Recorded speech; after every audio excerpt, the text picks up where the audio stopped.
And now, stay tuned for the program that has rated tops in popularity for a longer period of time than any other West Coast program in radio history. The Signal Oil program, The Whistler, transcribed by the Signal Oil Company for New Year's Eve to enable the entire production staff of The Whistler to spend New Year's Eve with their families and friends.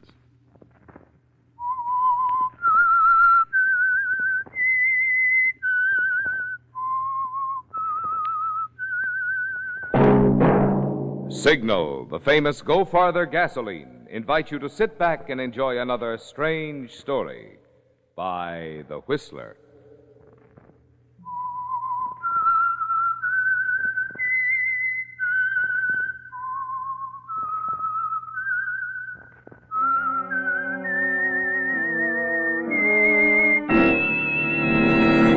I am the Whistler, and I know many things, for I walk by night.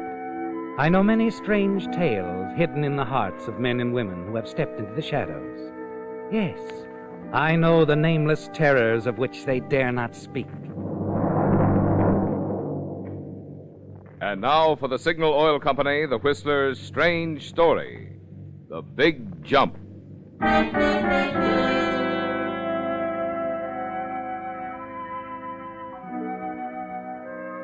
Only a few days before, in the midst of the Christmas season, Dave Leonard had told himself that there was no place quite like San Francisco. It was thrilling to be a part of it. The hills, the bay, the clanging cable cars. Only a few days before, Dave had been happy with his job, his surroundings, his home, his wife. Now, suddenly, that was all changed, wiped away somehow. The city was a frightening place. His job, something that was threatened. His home, his wife. Things that he must give up, be put behind him as rapidly as possible, lest they be threatened too. And that was why Dave walked down Gary Street and across Powell to the airline's office. A neon sign blinked the words, "Ring out the old, ring in the new," to advertise special New Year's flights. Dave approached the ticket window, asked for space on the very next plane for Los Angeles. The clerk was friendly, cooperative, and yes, he would be able to accommodate Mr. Leonard. He began to prepare the ticket and told him the amount. Gentlemen here, yes? Here you are. Oh, fine. Is the flight on schedule? Will I be able to get away soon? The limousine for the airport will be loading in 20 minutes, Mr. Leonard. Oh. And you'll be on your way by, by 4:30. 4:30, good. Hello, Dave. What? You going somewhere? Yes, No, I don't think that's such a good idea. Would you mind refunding Mr. Leonard's money, please? What? He isn't going anywhere. He's changed his mind. Oh, but he just... Right, Dave? Aren't you staying around so we can talk some more? Yes. Yes, he's right. Give me the money and forget it. Forget the whole thing. Whatever you say, sir.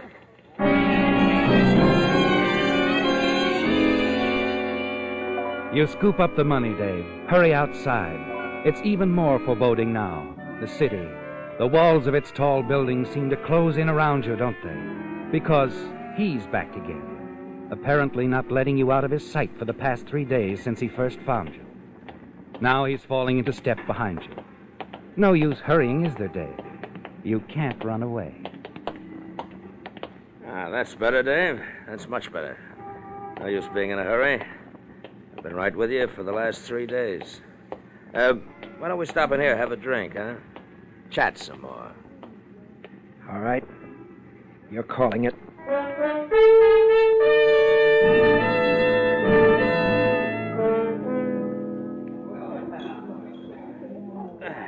That's good bourbon, huh, Dave? Oh, you haven't touched yours. Get to it, will you, Tommy? What do you want from me? Why have you chased me all the way across the country? Who sent you? Easy, Dave, easy. None of the old bunch even knows you're alive, honest. I just ran onto you quite by accident. I don't believe it. Oh? You think you left a loose end, Dave? That there's a bridge of some kind behind your old life and this one? I don't know. Well, I'll tell you, there isn't. Except for an accident, I'd have gone on like everybody else, believing exactly what it says on those New York police records, what the papers said at the time. Let's see, how did it go? Man leaps to death from river bridge. Stop it. You didn't do it at all, did you? Just made it look that way. The note you left pinned to your coat, all a fake. I didn't do anything wrong. No. It isn't like taking a life. Just getting rid of one, huh? I couldn't get any place as Marvin Knowles, Tommy. Man with a record isn't always welcome. You know. served your time. That didn't make any difference. Okay, so you got away with it. Working out pretty nice here, I understand. Got a good job, pretty wife. It's all over. Why? Because of you. No matter how you found me, Tommy, you have. That's all that's important. Oh, no, you don't have to change anything. I'll play ball. I'm trying to live decently, Tommy. Can't you understand? I've managed to these past 6 years. Almost 7, isn't it? Sure. Marvin Knowles will be legally dead New Year's Eve. Wasn't that when you staged the big jump? Yes, that's when it was. Tommy, I'm not going to take this. I don't have to. Easy. Sit down. What are you thinking of doing? Going to the police? Maybe. You could, sure. But I wonder if it'd do either of us any good. Oh, they might get me off your neck. The police would be interested in me for many reasons, but... Dave, if it hit the papers, your real name came out. The past. I've got friends now. Oh? You had friends when you were released from prison, too. Where are they now? Unless you still call what's left of the old gang friends. Please. What do you want from me? Little cooperation? But let's be sure we understand each other first. Yeah. Not many of the old gang left. Just a couple of them, as far as I know. But they can play pretty rough. Maybe they think you talk too much. I didn't. You know that. Yeah. But you know too much. Maybe they think you've already talked to your wife, that she knows too much. If they could find Marvin Knowles, they might like to silence him. Maybe his wife, too. Stop it. Sure, go to the police, Dave. Cut your throat and mine and your wife's. I'm afraid it'd cost you a lot more than your job. You see what I mean? Yes, I see what you mean. Then I think we understand one another. Well, I'll keep in touch, Dave. Let you know how and when you can help me. Oh, and meanwhile, don't try to skip town anymore, huh?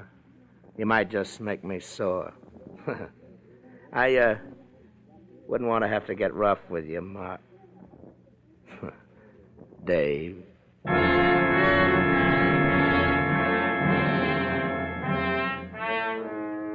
Yes, Dave, it's all changed in the surprising arrival of one man, your old friend, Tommy Northcote. One man who can ruin your life, strike terror in your heart, cause the old familiar warmth and friendliness of the city you've come to love to turn into a chilled atmosphere of menace, despair. And back at home, you can't even bring yourself to talk about it to the one person who's brought you more comfort and understanding than you'd ever dream possible. The one person who knows your past, a past the two of you had agreed never again to talk about. Sue, if you don't mind, I don't want to talk about it anymore. But, Dave, there's something bothering you. I know it. Something's on your mind. No, I'm just tired, that's all. Today, this afternoon, you left the office early, didn't you? You called the office? At 3 o'clock. You hadn't come back from lunch, the girl said. You shouldn't have called. Where were you, Dave? Well, I was detained. A customer. You talked to a customer from noon until after 3. Maybe. What of it?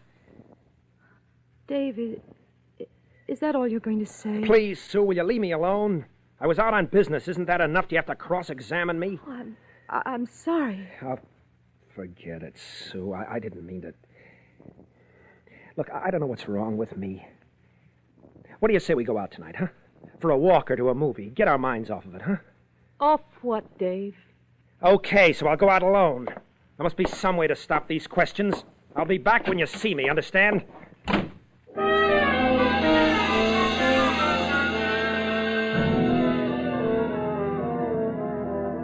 Even as you hurl the words at Sue and rush from the house, you're sorry, aren't you, Dave? But your mind is spinning with confusion, question marks. And the hours of walking the holiday-decked streets alone fail to provide an answer. Then, as you start toward home again, and the dismal sound of the foghorn moans in at you from the waters near Golden Gate Bridge, a thought does occur.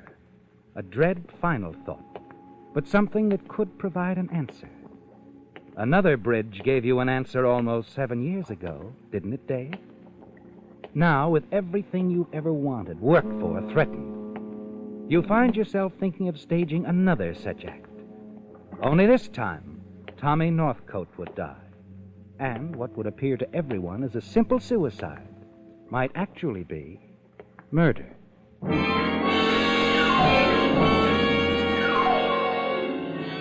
You're still thinking about it as you slip the key in the latch. Let yourself into the house and cross to the bedroom. Dave? Oh, Sue, I thought you were asleep. Couldn't. Not with you away. No, don't turn on the light. Sue, I'm sorry about this evening. I didn't mean any of the things I said. I know. Anyway, I'm not mixed up anymore. Everything's clear in my mind. I've been worrying unnecessarily. Everything's going to be all right again. And soon.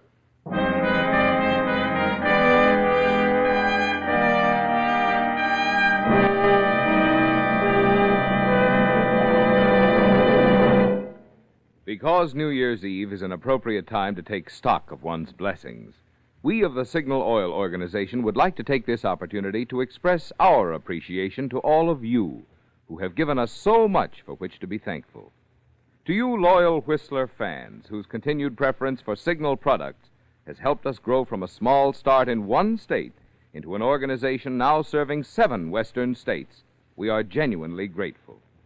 To independent Signal dealers whose conscientious service has helped so much to keep customers and their cars happy, we are mighty appreciative.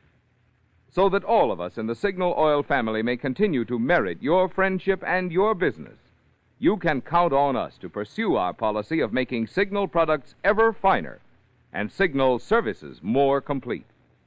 Throughout the new year, as for the past 20 years, we shall do everything in our power to make your stops at Signal stations, as well as your miles behind the wheel, happy ones.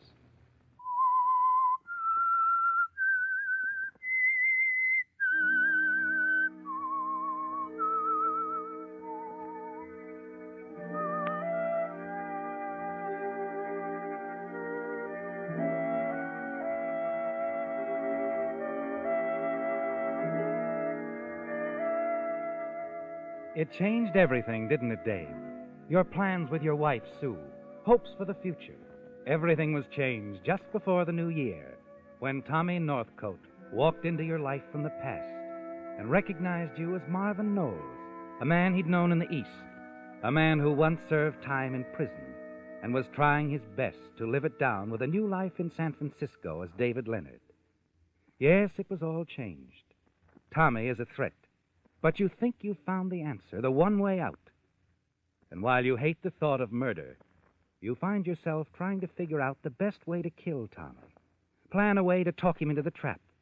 And finally you're rewarded with a remarkable bit of luck, as Tommy admits his reasons for coming to the West Coast in the first place. I gotta tell you, Dave, there's no use hiding it. They're after me. The police? Yeah, them too, sure, but I'm not afraid of the police. It's the old gang. They think I double-crossed them. Of course you didn't. That's beside the point. I gotta get away from them, Dave. You're gonna help me, see? Sure. I figured there'd be something I'd have to do. I haven't much money, Tommy. You got some. You got a car, too. I want you to drive me up north someplace. Seattle. Maybe on into Canada. But my job... You can get a leave of absence. Tell him you got a sick relative. Tell him anything. I don't know. Around the holidays like this, we're awfully busy. It's got to be this way, Dave. I'll squeal to the old gang on you if you don't. It's my neck. Yeah, just drop out of sight like you did. But if I was to travel with a man and his wife, I'd be less likely to be traced. Now, wait a minute, Tommy. What? You just said something about dropping out of sight. Tommy. Yeah? Tommy, I faded out of the picture almost 7 years ago, remember? I made everybody think I jumped off a bridge, committed suicide. So you fooled everybody but me. So what? So why can't you do the same thing? I'd help you, Tommy. Tell you what to do. You could write a note, say you feared these men who were chasing you. Hey, wait a minute. You really think... Sure. Ring out the old, ring in the new. Didn't I make it, Tommy?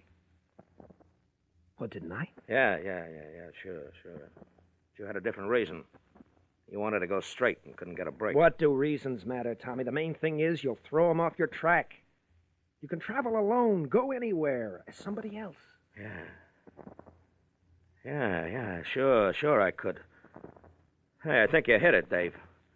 You've saved my life. Now, all I gotta do is write a suicide note. That's right, Tommy. That's all you have to do.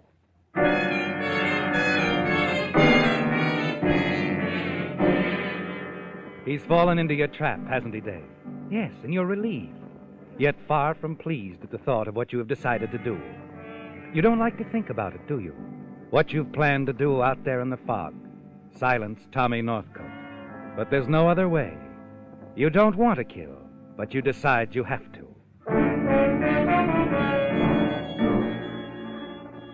It doesn't seem much like New Year's Eve, does it, Dave? You've told Sue you don't feel up to celebrating. Instead, you sit in the den, pretending to read the newspaper, struggling to conceal the panic, the terror mounting within you. Dave? Yes? I've been thinking, why don't we run down to Carmel for a few days? Do us good to get away. Give our new year a good start. Yeah, I suppose so.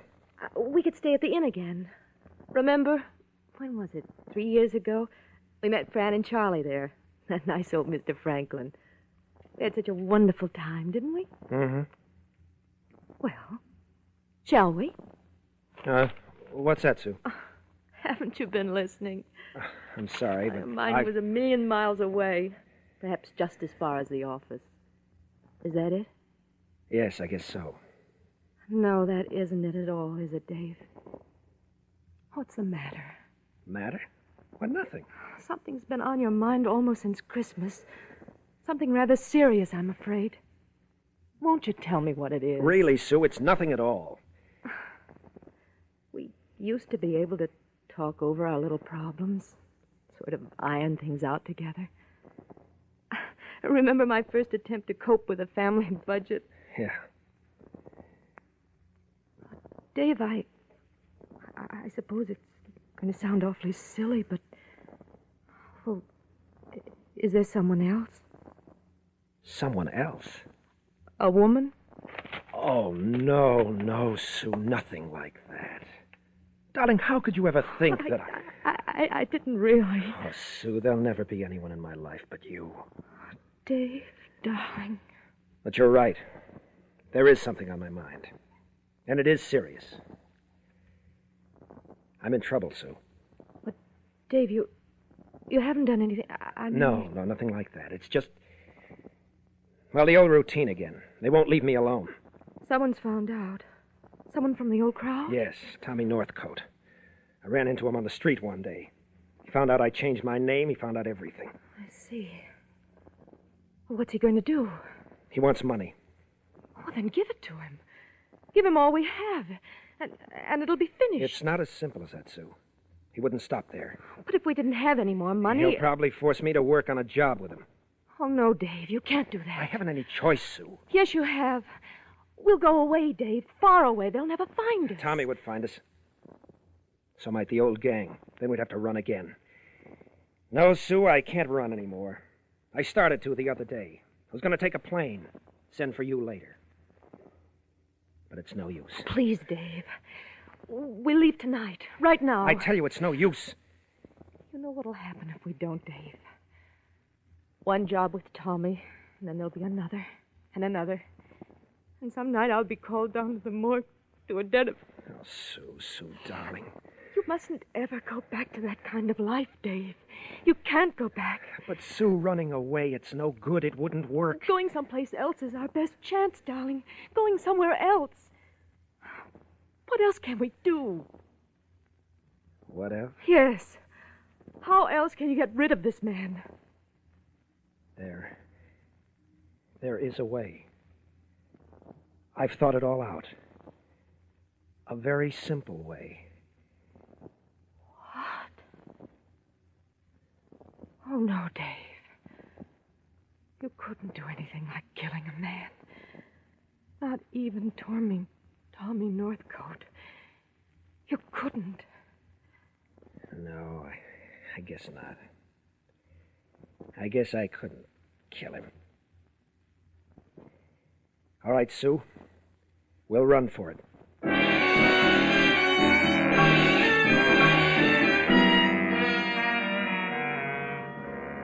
She's right, isn't she, Dave? There is a chance. A slim chance that you can slip away from Tommy Northcote. Start life all over again in some small town. While you finish packing, Sue hurries down to the garage and drives your car around to the alley back of your apartment house. When she returns, you're ready. You pick up the suitcases and start for the door. Hi, Sue, Dave. I was just going to come over. Come on over and join the party. Oh, Brad, hello. We were just leaving. Bag and baggage, I see. Yeah. Oh, now listen to that music. It's party night. My apartment door is wide open because it's party Brad, night. please, we're really in a hurry. Now, Sue, you can't run out on your next-door neighbor on New Year's Eve. Look, Brad, we've got to leave right now. We're driving to Carmel. We want to make it before Well, midnight. there's lots of time, Dave, old boy. Just one. Just one drink for the road, huh? For the road.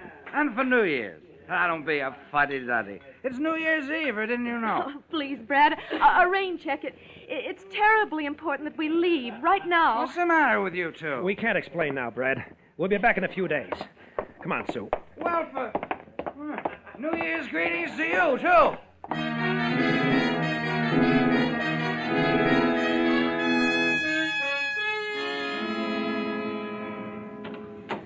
Get in the car, Sue. I'll put the suitcase in the... Hello, Dave. Tommy. Evening, Mrs. Leonard. New Year's greetings. I'm sure you are, Mrs. Leonard. You folks going someplace? Yes, we, Running out on an old pal, huh? No.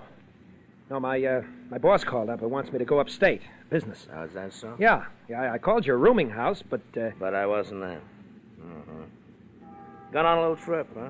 only for a few days. I'll be back middle of the week. Yeah, you'll get in touch with me. That's right, soon as I get back.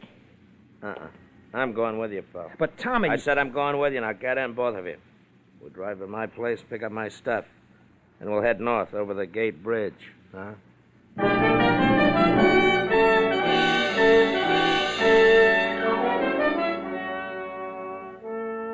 It's no use, Dave. You'll never be able to run away from Tommy Northcote. You're certain of that now. As you drive across town through streets crowded with celebrants, you glance over at Sue from time to time, sitting next to you, staring straight ahead, her face tense, and you know she's struggling to hold back a flood of tears. The anger, the hatred within you grows. Hatred for the man in the back seat of your car, and hatred toward yourself for what you've done to Sue. Finally, you bring the car to a stop in front of Tommy's boarding house. Okay, folks, I'll get my stuff. Be right on. You'll wait, huh? Yeah, we'll wait. Well, just to make sure you do, turn off the ignition, hand over the car. I said we'd wait. The keys! All right, here. Thanks, pal. Be right back, folks. Look, Sue, why don't you go back to the apartment? I'll handle this alone. No, Dave. I'm not going to leave you. Sue, I don't want you to get mixed up in this. Now, forget it. Forget me. Go back to the apartment. I won't, Dave. I can't leave you. Come on, darling. Let's get away from here. Sue. I mean it, Dave, right now. We can walk, talk it out, decide what to do. Before he comes back, please, darling. All right, Sue. Maybe a walk will help.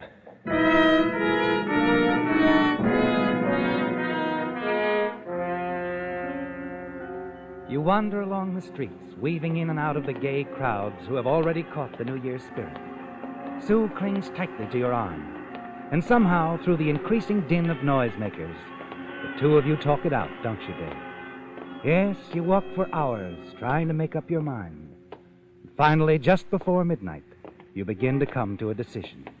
We'll go to the police, Dave. Have Tommy Northcote arrested. Let your past come out. It's the only right way out of this. There's more to it than that, dear. If I went to the police, Tommy would find a way to let what's left of the old gang know I was still alive, where I am. There are only a couple of important members of the old gang left, but they think I know too much. And what's more important, they'd figure I told you too much. You realize what that means, don't you? Yes, but I'd prefer to take a chance on anything than have you do wrong. You mean you'd even risk being killed? Yes, rather than having you risk everything we've built together. Oh, you're wonderful, Sue. Not wonderful, I just believe in you. Come on, darling. We'll go to the police. Tell them everything. All right, Sue. All right, let's find a police station.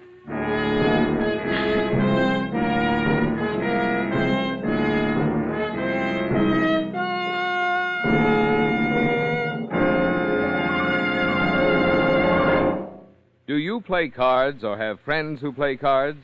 Then you won't want to miss the little free gift that's waiting for you at your nearest Signal service station. It's a 12-page booklet on that exciting new version of canasta called Hollywood 3-Deck Canasta. Here's what one of America's foremost card experts says of the game. You'll never know how much fun cards can be until you've played this exciting new 3-deck game. It has completely replaced 2-deck canasta with all my friends in Hollywood. Those are the words of Robert Lee Johnson, the only Pacific Coast member of the National Canasta Laws Commission. No wonder leading department stores in 32 states are now selling this booklet, containing complete rules for the game. But your Signal dealer wants you to have a copy free to add to the card-playing pleasure of your holidays. There's no obligation, no purchase required. To get your copy of the 12-page booklet on Hollywood 3-Deck Canasta, just be sure to stop by a Signal station soon, while your Signal dealer's supply lasts.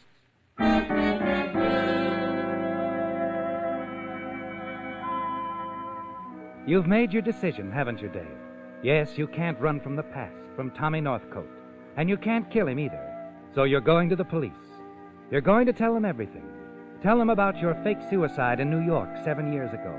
That you're not David Leonard, but an ex-convict named Marvin Knowles. You're certain it will mean the end of everything for you and your wife, Sue. But there's nothing else you can do. Now, after hours of walking along the city streets, talking things out, the two of you step into a police station. Approach the officer at the desk.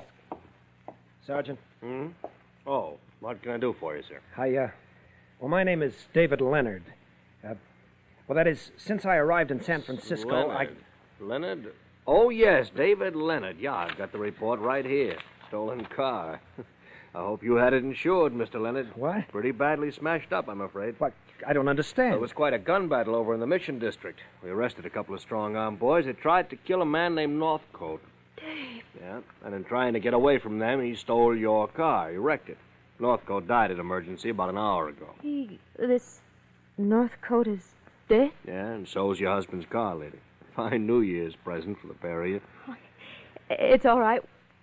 We don't mind. No. The funny thing about those guys trying to get Northcote, they didn't know he was going to do away with himself anyway. They'd have avoided a murder rap if they had. Suicide? Yeah, Northcote had a note in his pocket saying he figured on jumping off the bridge. He named these two hoods as the reason. We'd have had no trouble rounding them up, of course. The names and everything right there in Tommy Northcote's last message. Sue, did you hear? Yes, Dave. Look at the time, darling. It's midnight. Yeah. Hey, it's New Year's. Another New Year. I hope it's a fine New Year's for you, Sergeant. Thank you. And Sue, Yes. we're through with the old forever, aren't we? Yes, darling. And now we can go on with the new.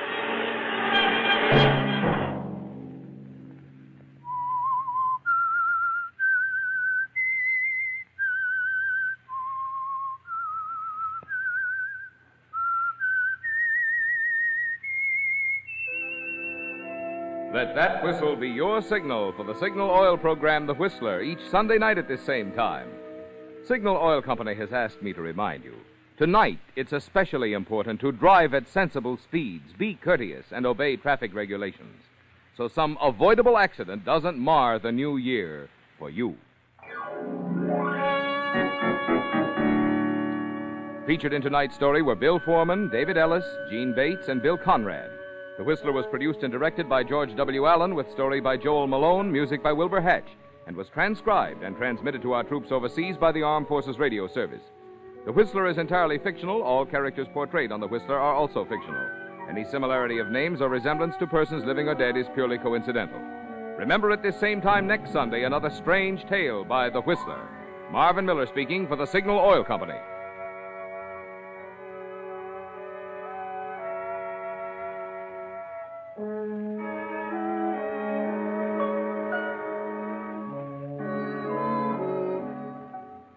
And now, stay tuned for the program that is rated tops in popularity for a longer period of time than any other West Coast program in radio history.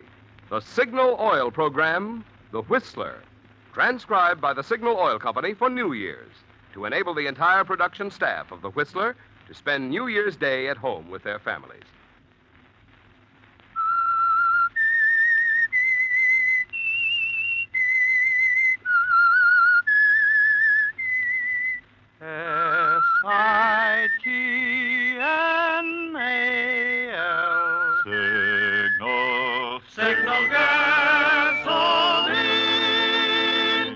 Signal, the famous Go Farther gasoline, invite you to sit back and enjoy another strange story by The Whistler. For extra driving pleasure, the signal to look for is the yellow and black circle sign that identifies Signal service stations from Canada to Mexico. And for Sunday evening listening pleasure, the signal to listen for is this whistle that identifies the Signal Oil program, The Whistler.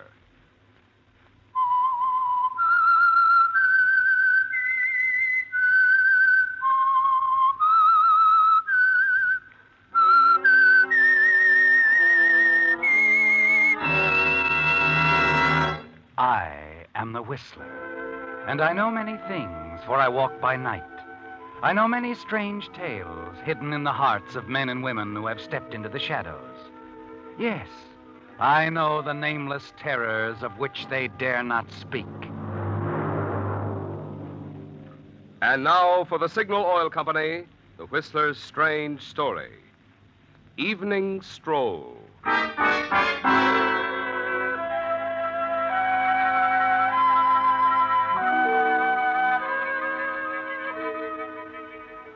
Rumor, gossip, no matter how idly begun, may often come to a violent conclusion.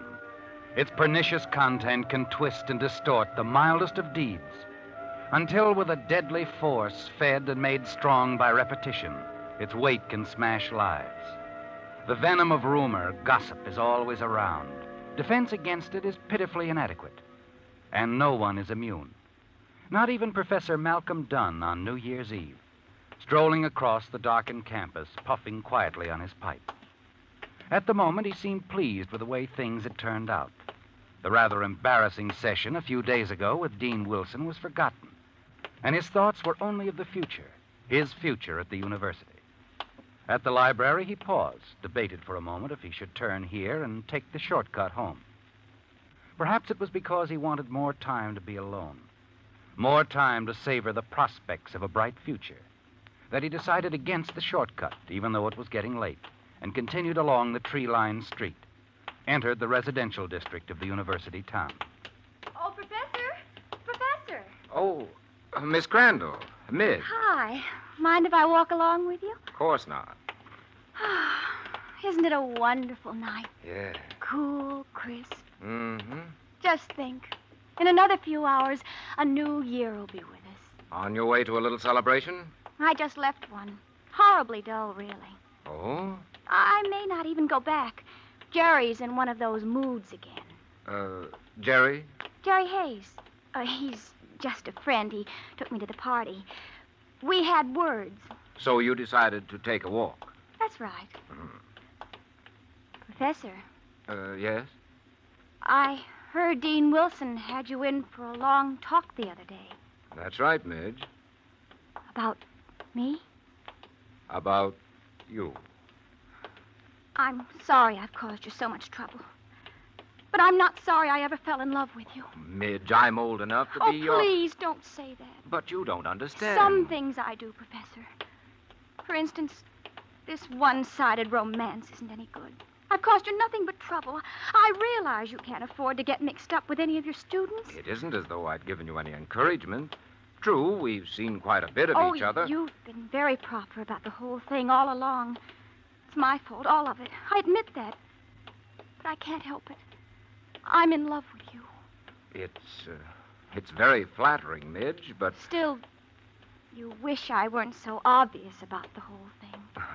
Well... I've never once told anyone that you were in love with me. I believe you, Midge. But don't you see, there are some people who take a thing like this, gossip it around. The rumors begin to spread. First thing, there's a nice scandal. It's already started, hasn't it? I mean, that's why the dean wanted to talk to you. I don't mind telling you that session with the dean was more than a little embarrassing. I'm terribly sorry. Well, it's all over now. I've explained everything to his satisfaction, I'm sure. All this hasn't ruined everything for you, has it? I mean, you're taking over the history department when Professor Ferris leaves next month. No, thank heavens. This new position is very important to me, Midge. To my wife, too. It means a great deal to both of us. It means a lot to me, too. I hope I'm around when it happens. What do you mean? I'm leaving the university. Oh, you are? Yes, going to New York.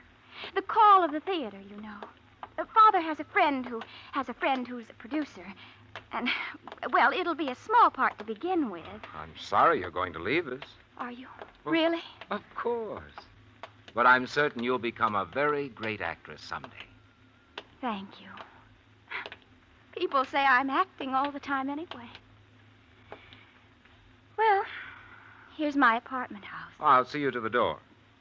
Oh, well, how do you like that? No key. I've locked myself out again. Sure it isn't in your purse there? Nope. Now, how am I going to get in? The house manager's at a party, probably won't be home for hours. Well, you just can't sit out here all night. Isn't there some way we There is. My apartment's around back, on the ground floor. The screen on the bedroom window's loose. Trouble is, I'm not very good at climbing through windows. If somehow you... Oh, no, I couldn't ask you. Well, when a lady's in distress... Oh, thanks, Professor. We'll go in the front way here. The lobby door's always unlocked.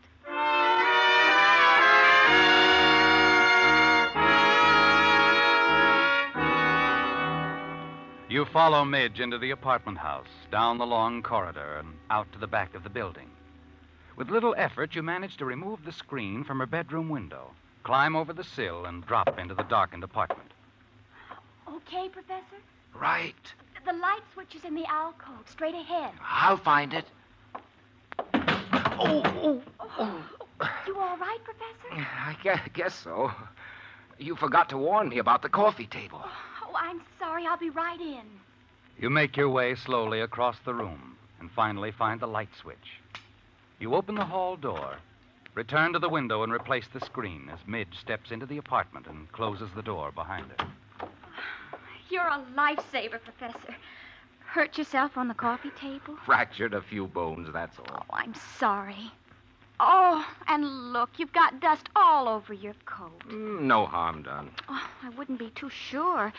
Looks like a stain of some sort. Why don't you take your coat off, Professor? I'll get some cleaning fluid. Oh, don't bother, Oh, no Midge. bother, really. It'll only take a minute. Well, all right. There we are. Just drop it on the chair there. Okay. Oh, now what? Excuse me a moment, Professor. Hello, Midge. Oh, Jerry.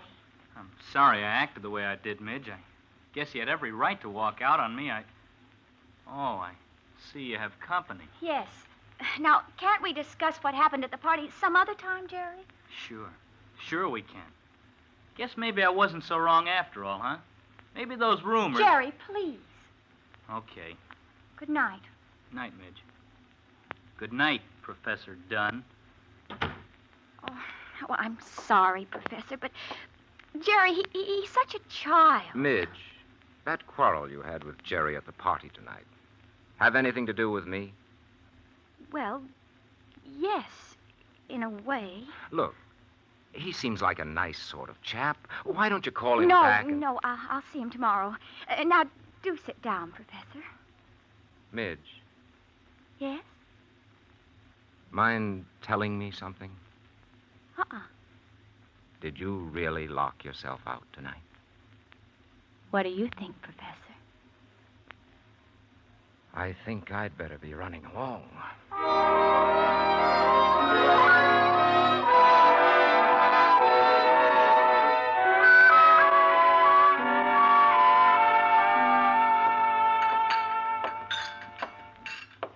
Good morning, Mrs. Dunn.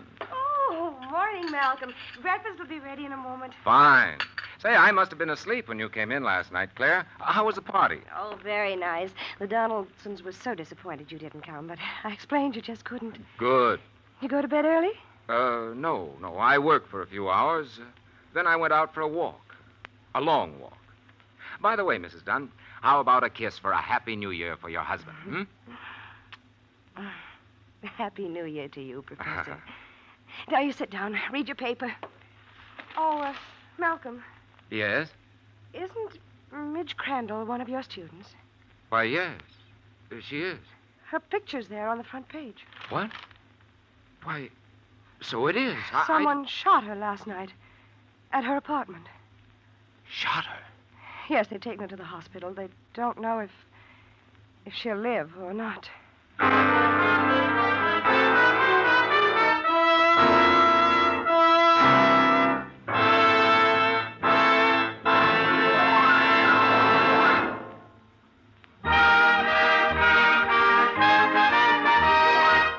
Because this is New Year's Day, Signal Oil Company has asked me to skip the regular message about Signal gasoline in order to bring you a few extra chuckles with these limericks. Mrs. Don Bonaquista of Phoenix, Arizona, will start her new year with a $20 Signal gasoline book for this limerick. Like the man on the flying trapeze, you can drive with the greatest of ease. If you'll only be smart and right from the start, say, fill it with Signal gas, please. Signal, signal, signal gasoline. Your car will go far with no further gasoline. Tonight's second $20 Signal gasoline book goes to Mrs. Rod Doobie of Coeur d'Alene, Idaho, for this limerick. A man with a love for smooth driving found his car needed reviving. He tried Signal gas, and now he can pass all road tests without even striving. Signal, signal, signal gasoline. Your car will go far with no further gasoline. We regret that we couldn't start the new year for all of you with a $20 Signal gasoline book, but we do hope that happy, safe driving will fill your new year with miles of smiles.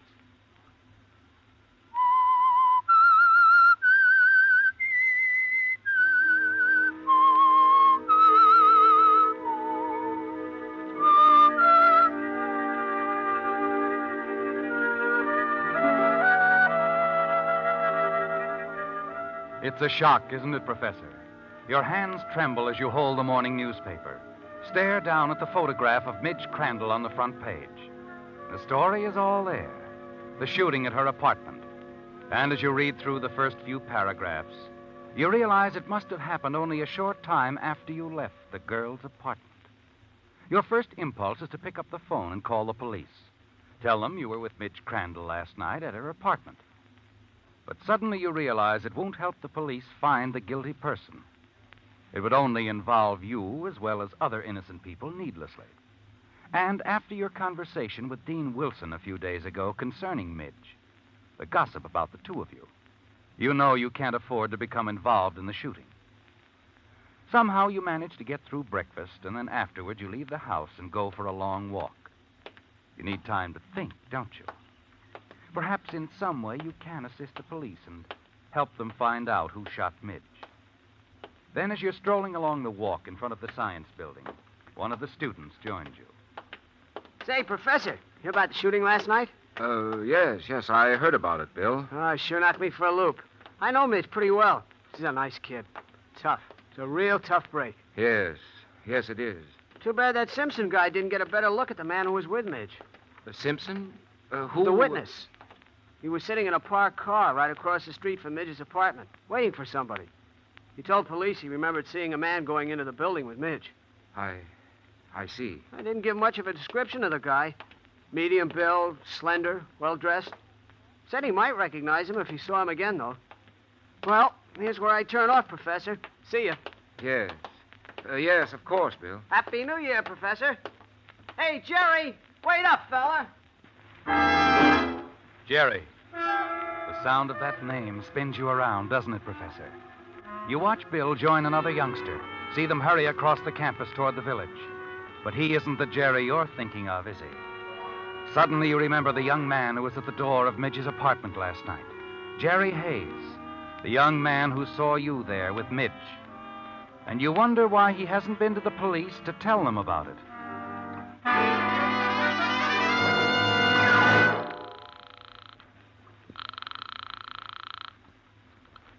Hello? May I speak with Jerry Hayes, please? Yeah, just a sec. Hey, you guys. Pipe down, will you? I can't hear a thing. Oh, what was that again? Is Jerry Hayes there? Oh, yeah, sure. Hold on. Hey, Jer, for you. Who is it? Beats me. Hello? Jerry, this is Professor Dunn. Oh. Hello. I'd like to talk to you, Jerry. I figured you would. Where could we meet? Any place you say. The path at the far end of the athletic field in 10 minutes. Is that all right? Okay.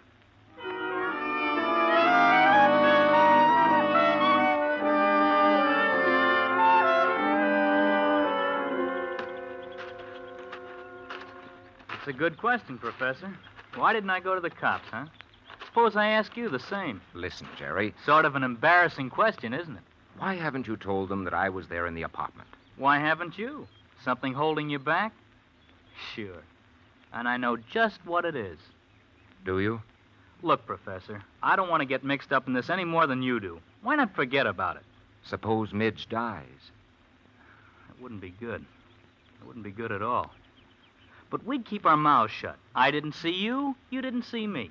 I don't know, Jerry. I don't think that'd be right. I don't think there's anything for you to worry about, Professor.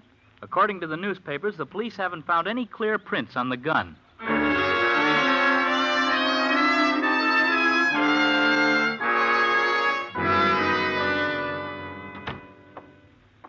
Is that you, Malcolm? Yes, Claire.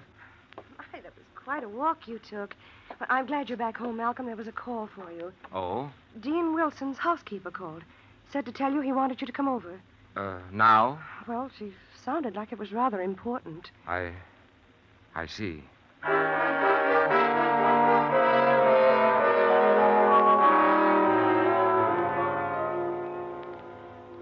Come in, Professor Dunn. Come in. Thank you, Mrs. Shaw. The dean is in his study. I'm sure he'll see you in a few minutes. The lieutenant shouldn't be with him much longer. The lieutenant? Yes, Lieutenant Franklin, police department. They're in there with Mr. Simpson. Simpson? He's the man who... The witness. Police think the man Mr. Simpson saw last night might be the one who tried to kill Midge Crandall. Oh, isn't it terrible, Professor? That poor girl. I understand she's still in a coma. And thank you very much, Dean Wilson. Sorry we had to take up so much of your time. Quite all right, Lieutenant. Can't overlook anything, you know. Don't have very much to go on. Simpson here and I'll sort of roam around, if you don't mind. Oh, of course not. With luck, we might spot our man. Quickly, you turn your back to them, Really Professor. think it's Stare out the possible window. he's right here on You want to run, don't you? But your legs refuse to act. And you pray that Simpson doesn't notice you. Well, thanks again, sir. Goodbye, Lieutenant. Now, let's go, Simpson.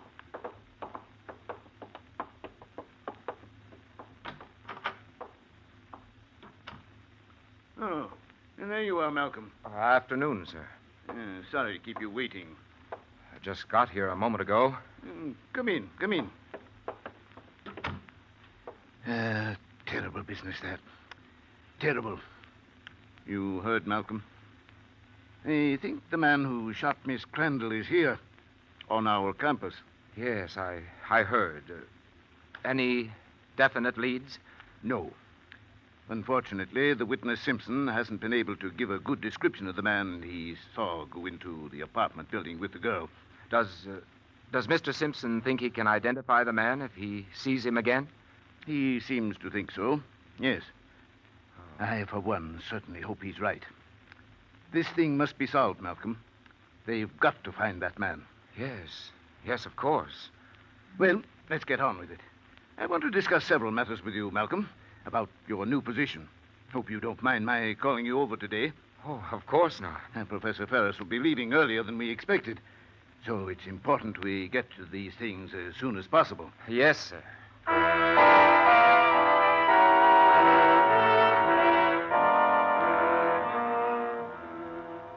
For the remainder of the afternoon, you sit with Dean Wilson in his study. He's talking about your new position with the university. But your mind isn't on it, Professor.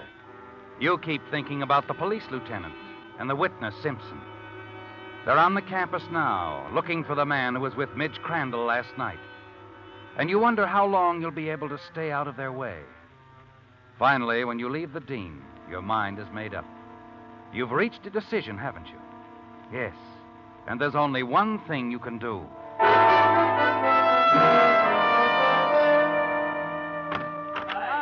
Yeah, what? Oh, hello, Professor.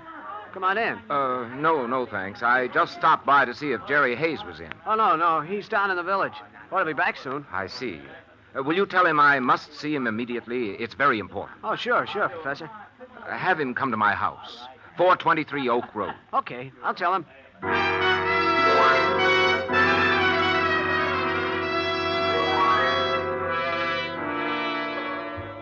You've made up your mind, haven't you, Professor? Hiding from the police isn't going to solve anything. Instead of helping them, you're wasting valuable time, throwing them off the track, while the guilty person remains at large. At your home, as you wait for Jerry to arrive, the nervousness has gradually left you, hasn't it? You're strangely calm, ready to face whatever happens.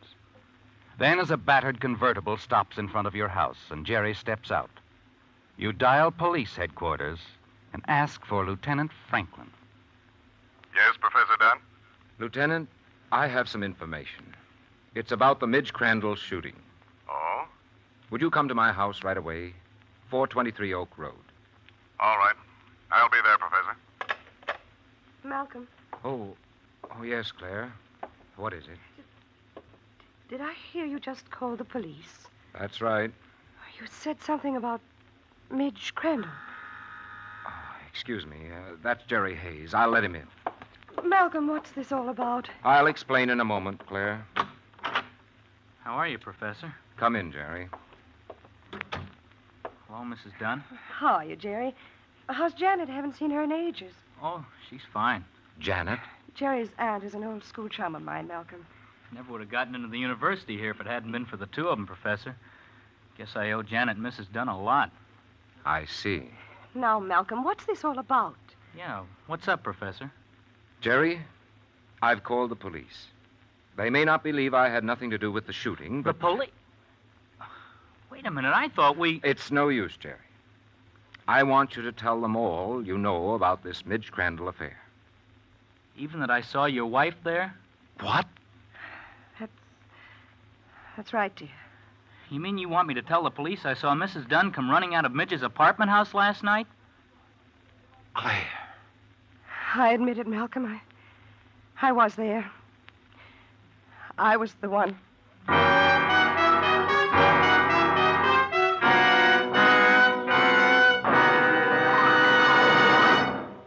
New Year's Day is an appropriate day to take stock of one's blessings. So we of the Signal Oil Organization would like to take this opportunity to express our appreciation to all of you who have given us so much for which to be thankful. To you loyal Whistler fans whose continued preference for Signal products has helped us grow from a small start in one state into an organization serving 6 western states, we are genuinely grateful. To independent Signal dealers whose conscientious service has helped so much to keep customers and their cars happy, we are mighty appreciative. So that all of us in the Signal Oil family may continue to merit your friendship and your business, you can count on us to pursue our policy of making every Signal product and Signal service always finer and more complete. Throughout the new year, as for the past 19 years, we shall do everything in our power to make your stops at Signal stations, as well as your miles behind the wheel, happy ones. It came as a staggering blow, didn't it, Professor? Your wife's admission that she had shot Midge Crandall. Yes, you'd been afraid to get in touch with the police because it meant admitting that you had been there in the apartment yourself. And you knew it would start the gossip again and involve other innocent people. Yet finally you decided to face the consequences. Tell the police that you were the man the witness Simpson had seen. So you would call Lieutenant Franklin, asked him to come to your house. Then too late you learned that your wife, Claire, had shot Midge. You've got to believe me, Malcolm. I swear I didn't mean to do it. Claire, why did you go over there? I'd heard talk about you and Midge. I just had to see her. But she admitted it was all wrong, her fault, that she'd been very foolish. Yes, but... She kept telling me how much she loved you, and yet she couldn't have you. And then she picked up the gun. Malcolm, I didn't know what to do. The way she acted, I suddenly got the crazy idea she was going to kill herself. Oh, Claire, you don't know Midge. She was putting on an act. I had to stop her. And when I tried to take the gun away, it went off. Oh, Malcolm, I didn't mean for her to get shot. I wouldn't have harmed that girl for the world. But you ran. You left her. I got outside the door of the apartment before I realized she might die if I didn't do something. Then I heard someone running down the hall. I knew the shot had attracted attention, but she'd be found immediately. Malcolm, and the police. Look, Mrs. Dunn, they don't know you were there. You didn't mean to shoot Midge. We don't have to tell them a thing. Wait a minute. Jerry, suppose Midge dies. No, you'd better let the police in, Malcolm. Good evening, Professor. Come in, Lieutenant. Lieutenant, my wife, Jerry Hayes. How do you do? Now, Professor, you said over the phone something about the... Yes. Jerry here saw a woman hurry out of Miss Crandall's apartment house last night. A woman, eh? Mm-hmm. Yes. So he saw a woman, and Simpson saw a man. But, Lieutenant... A lot of people went in and out of that building last night, but it doesn't mean a thing. What? Miss Crandall came out of her coma a few minutes ago. She's going to be all right. Oh, that's great. She's a wonderful girl. Yeah. She was worried for fear we'd think one of her boyfriends had done it. Actually, it was just another one of those I didn't know the gun was loaded cases. Miss Crandall told us she shot herself by accident.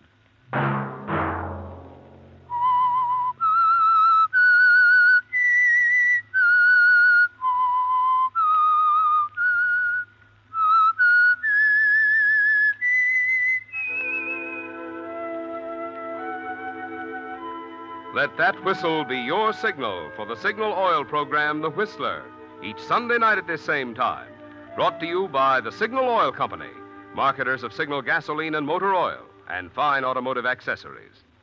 Remember, if you would like the fun of having your friends hear a limerick of yours on The Whistler, the address to which to send it is the Signal Oil Company, Los Angeles 55, California. All limericks become the property of the Signal Oil Company. Those selected for use on The Whistler will be chosen by our advertising representatives on the basis of humor, suitability, and originality. So, of course, they must be your own composition.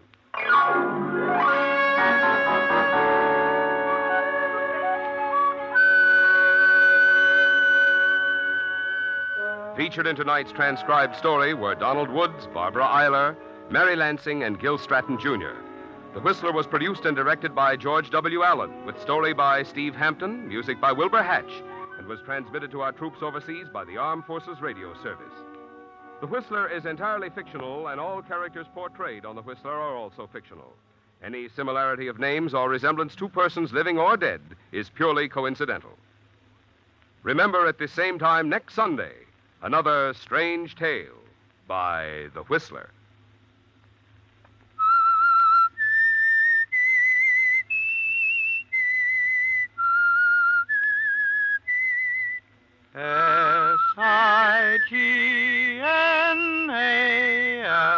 Signal, Signal gasoline. And now, again, on behalf of Signal Oil Company and the independent dealers who serve you, I want to express the hope that you have enjoyed your holidays and that your new year will be filled with peace, prosperity, and the good health with which to enjoy the many blessings in the good old USA. Marvin Miller speaking for the Signal Oil Company. This is CBS, the Columbia Broadcasting System. Wait a minute. Have you heard the strange tales of the Whistler?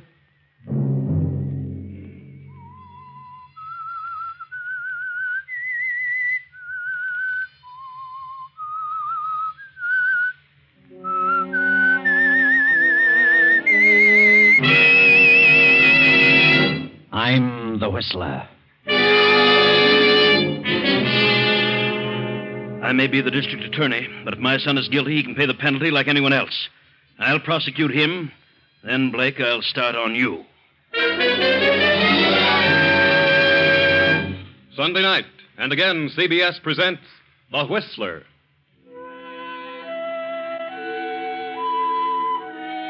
I, the Whistler, know many things, for I walk by night. I know many strange tales, many secrets hidden in the hearts of men and women who have stepped into the shadows. And so I tell you tonight the unusual story of the Weakling. Young Clyde Banning, son of District Attorney Banning, steps out of a nightclub following a gay New Year's Eve party. An expensive limousine pulls up to the curb, and Clyde gets in. Clyde has done some careless driving lately, had his driver's license revoked, and is now forced to be driven about by Rawlins, the family chauffeur. Where to now, Mr. Benning? Let's go home, Rawlings. Not yet, Clyde. Ellen, what are you doing in here? I thought you were still in the club. I didn't think you even knew I was there. Oh, I saw you a couple of times. Why have you been avoiding me, Clyde? You know how it hurts me. What's happened? Take Miss Blake home, Rawlins. No, I won't go home. I won't be brushed off like this without an explanation. You know how much I love you, Clyde, and I can't go on like this any longer. Please, Ellen, this is no time to make a scene. Clyde, you know you love me. Let's get married right now, tonight. Please, let's not talk about it now. I will talk about it now. Rawlins, pull up, please. I won't get out, Clyde. I won't. I'll drive, Rawlins. You can take a cab home. You'll drive, but listen. Go on, here. Rawlins. I'll take Miss Blake home. Don't take me home, Clyde. I've got to talk to you. Please, drive down to the Ocean Highway. All right. All right, but cut out the melodrama.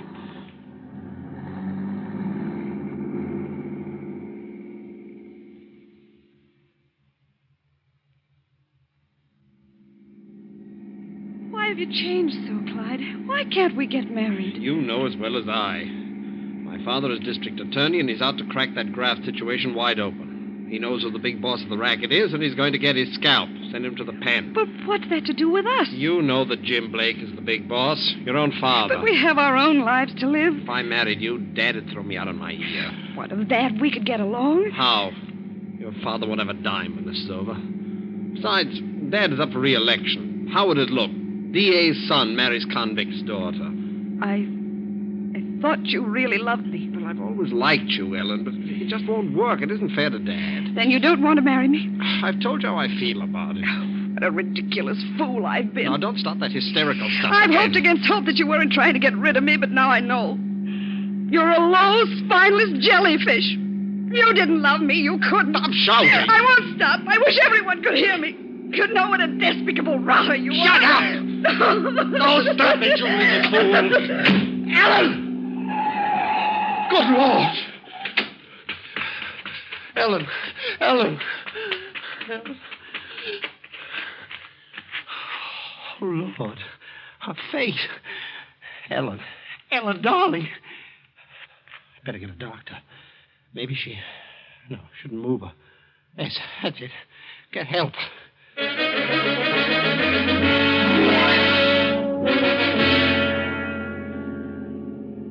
Yes, Clyde. Better get help. There, just ahead, the low lights of a service station. Hurry, Clyde. Maybe she's still alive. What's the trouble, Clyde? You're slowing down. Oh, they might think I did it. Think I pushed her out. She's dead. She must be. No one knows. Better drive on. You've passed it now, Clyde. You've really fixed things now. You should have stopped. Clyde's fear increases with every mile. He slips the car into the garage and hurries quietly to his room. But he doesn't sleep, not a wink. His head throbs, and with every thump of his heart, Ellen's words ring in his ears. Low, spineless jellyfish. Low, spineless jellyfish. Ellen, please, I didn't mean it. Forgive me, please.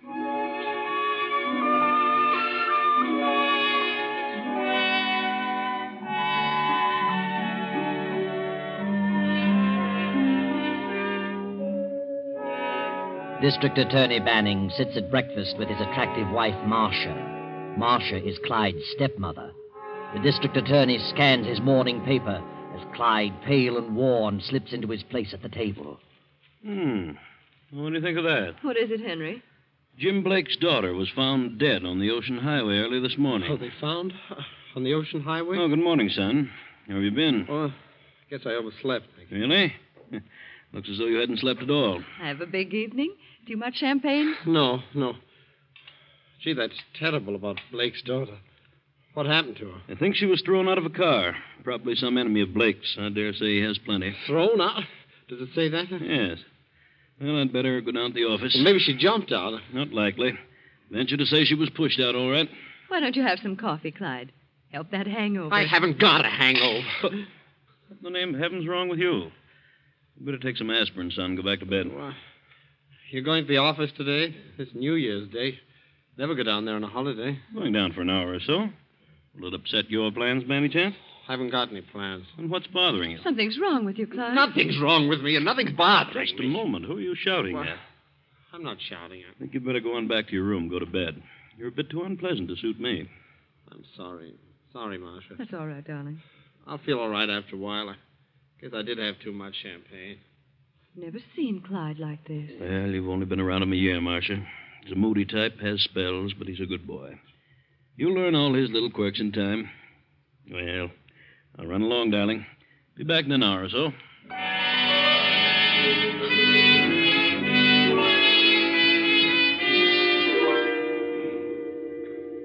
I beg your pardon, Mr. Clyde.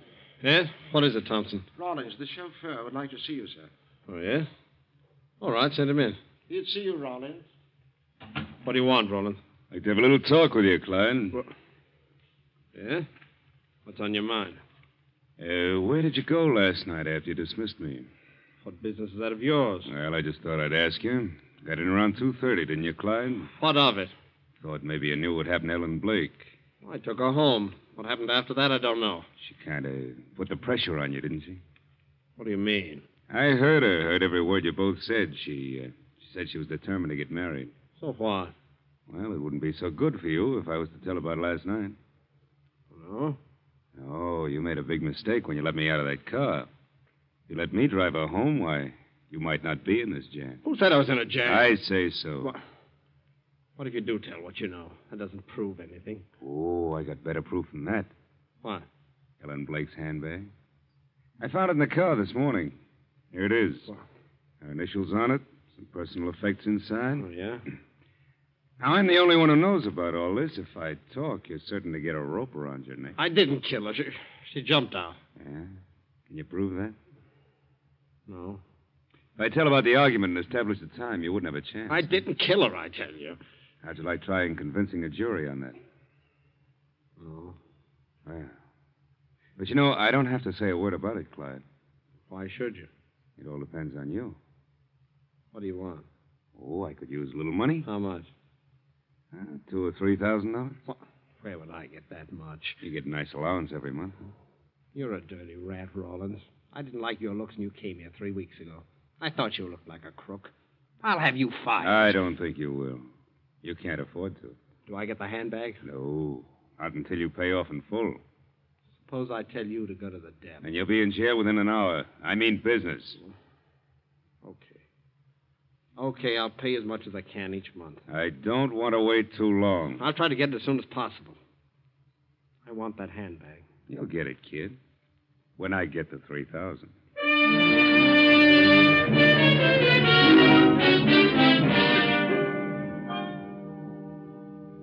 Good afternoon, madame. What do you mean coming into my room without knocking? And how is madame today? What do you want? I want to wish you a happy new year. Well, of all the nerve. You get out of here. No. Don't get excited.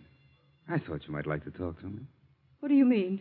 Well, I've got a little information that might be of interest to you. Information? What are you talking about? I'm talking about Clyde. What about him? Well, I was just wondering what would happen if your husband had to prosecute his own son for the murder of the daughter of the man he's out to break. Are you crazy? What do you mean? Clyde murdered Ellen Blake. Threw her out of the car. What? How do you know that? She was in love with Clyde. He was trying to shake her. I drove them away from a nightclub last evening. They had a very serious argument. And then he let me out and drove the car himself. That doesn't mean anything. Ellen Blake was killed about 1 a.m. Clyde came in about 2. Good heavens. This morning I found his handbag in the car. It's Ellen Blake's. If I were to tell what I know about it and produce his handbag, Clyde would have a rope placed around his neck by his own father. I doubt very much that the DA would ever be reelected. How could Clyde do such a thing? Well, he must have lost his head. She was pretty insistent. But you don't have to say anything about this. Oh, I wouldn't have to. If this came out, Henry would be ruined. That's just what I mean. Now, you wouldn't want that to happen, would you? No. And it's all up to you. Up to me? Yes, if I cover up a murder, it might affect my conscience. I might worry a lot. But my conscience might be sad. What do you want? Well, it ought to be worth about $3,000. Why, that's ridiculous. I have no such amount. Then get it. How could I explain what I wanted with $3,000? That's your worry, not mine, baby. Do you know what they can do to you for blackmail? Now, this isn't blackmail, honey. No, I'm not threatening to divulge someone's past. It's bigger than that. As a matter of fact, you're going to bribe me to withhold a piece of important evidence. So you see, I hold the aces. Get out of here. Get out. Okay. But I know somebody with a lot of dough, and I'd just as soon turn the information over to Blake as anyone else. I just want to give you a break. How about this diamond bracelet? Oh, yeah, that'll help. But it'll be hard to get rid of. I'd rather have cash. All right, I'll give you these diamonds, and you can hold them until I get the cash. Fair enough. Hand them over. Thanks. You know, I thought that you'd see things in the right way. Goodbye, honey. Get out of here. You rotten thief. Oh, listen to her.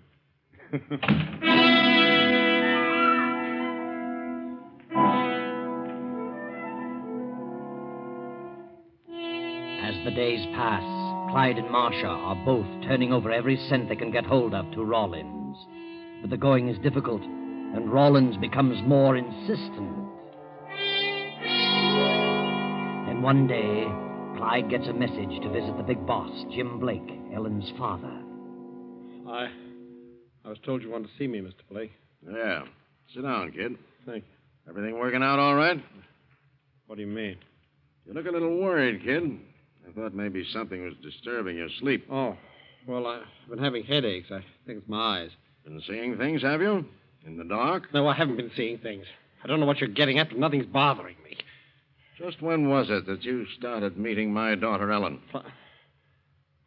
I don't know what you mean. Quit playing dumb. I found out about it today. Who told you such a thing? Does your father know about you and Ellen? I'll bet not. Now, look here. If you think you can stop Father in this investigation by trying to frame something on me, you're crazy. You can't get away with it.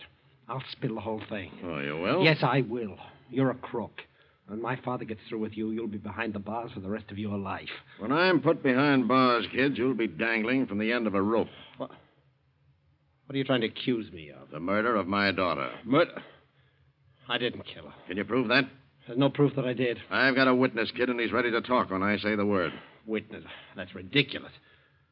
Why should I want to kill Ellen? Because she was in love with you, and you wanted to shake her because you were afraid your father would kick if you married her. Your father's out to get me, and I'm determined to beat him to the draw. I didn't kill her, I tell you. Ellen left that nightclub with your car New Year's Eve. You had an argument. She wanted to get married. When she got too insistent, you dismissed the chauffeur and drove the car yourself. And out on the ocean highway, you threw her out on the rocks. I didn't. Did you stop? Did you look at her? Her face mangled to a pulp, her body broken to bits on those rocks? I didn't do it. I swear I didn't. I've got a witness to the argument and the time element. You can't scare me. I just talked to Rawlins, your chauffeur.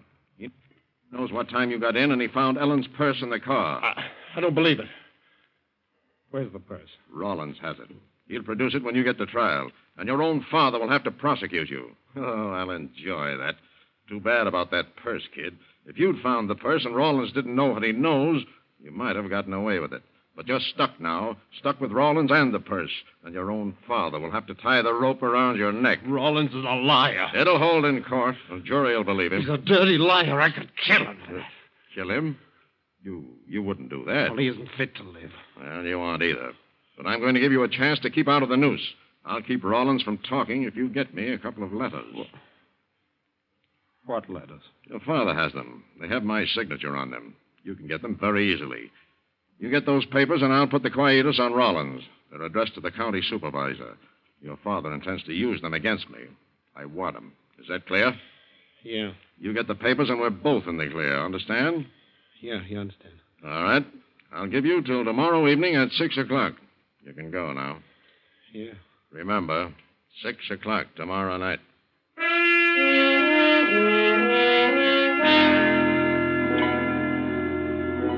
Saturday night passes. Then Sunday dawns with the most startling discovery.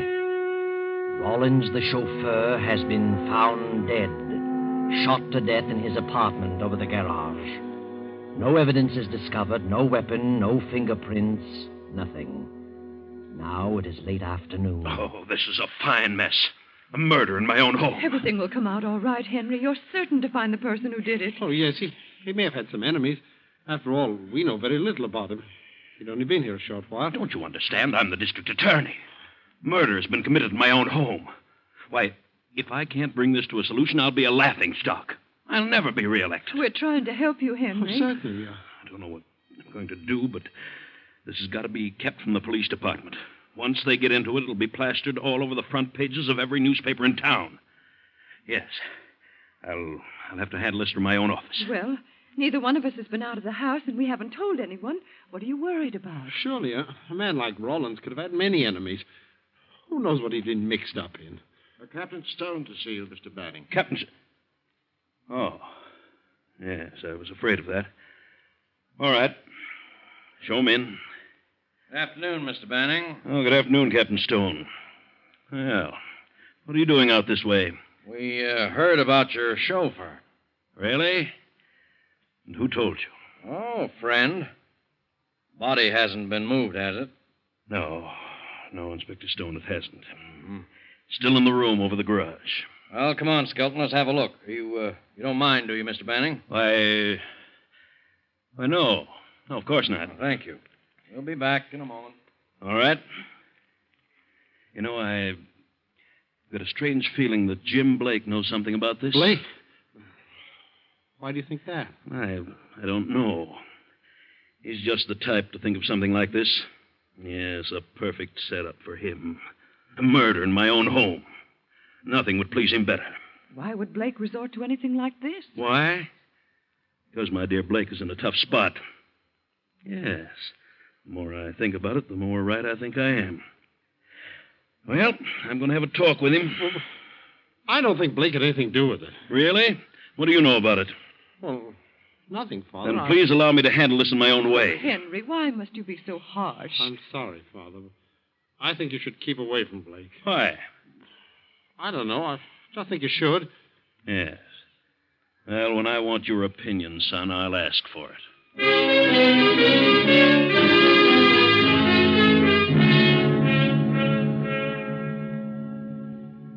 Well, here you are, Mr. Banning. We found it. Found what? We found this revolver behind the garage. Well, No, don't touch it. We want to check for fingerprints. Oh, of course, I know better than to touch it. Fingerprints? Maybe there are none on it. We'll check it just the same. Well, the killer would be a fool to leave his prints on the gun.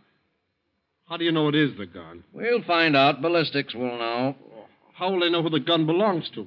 Maybe it isn't the gun. We already know who killed him. All we need is proof. No. How do you know? Who did it? Your son did it. What?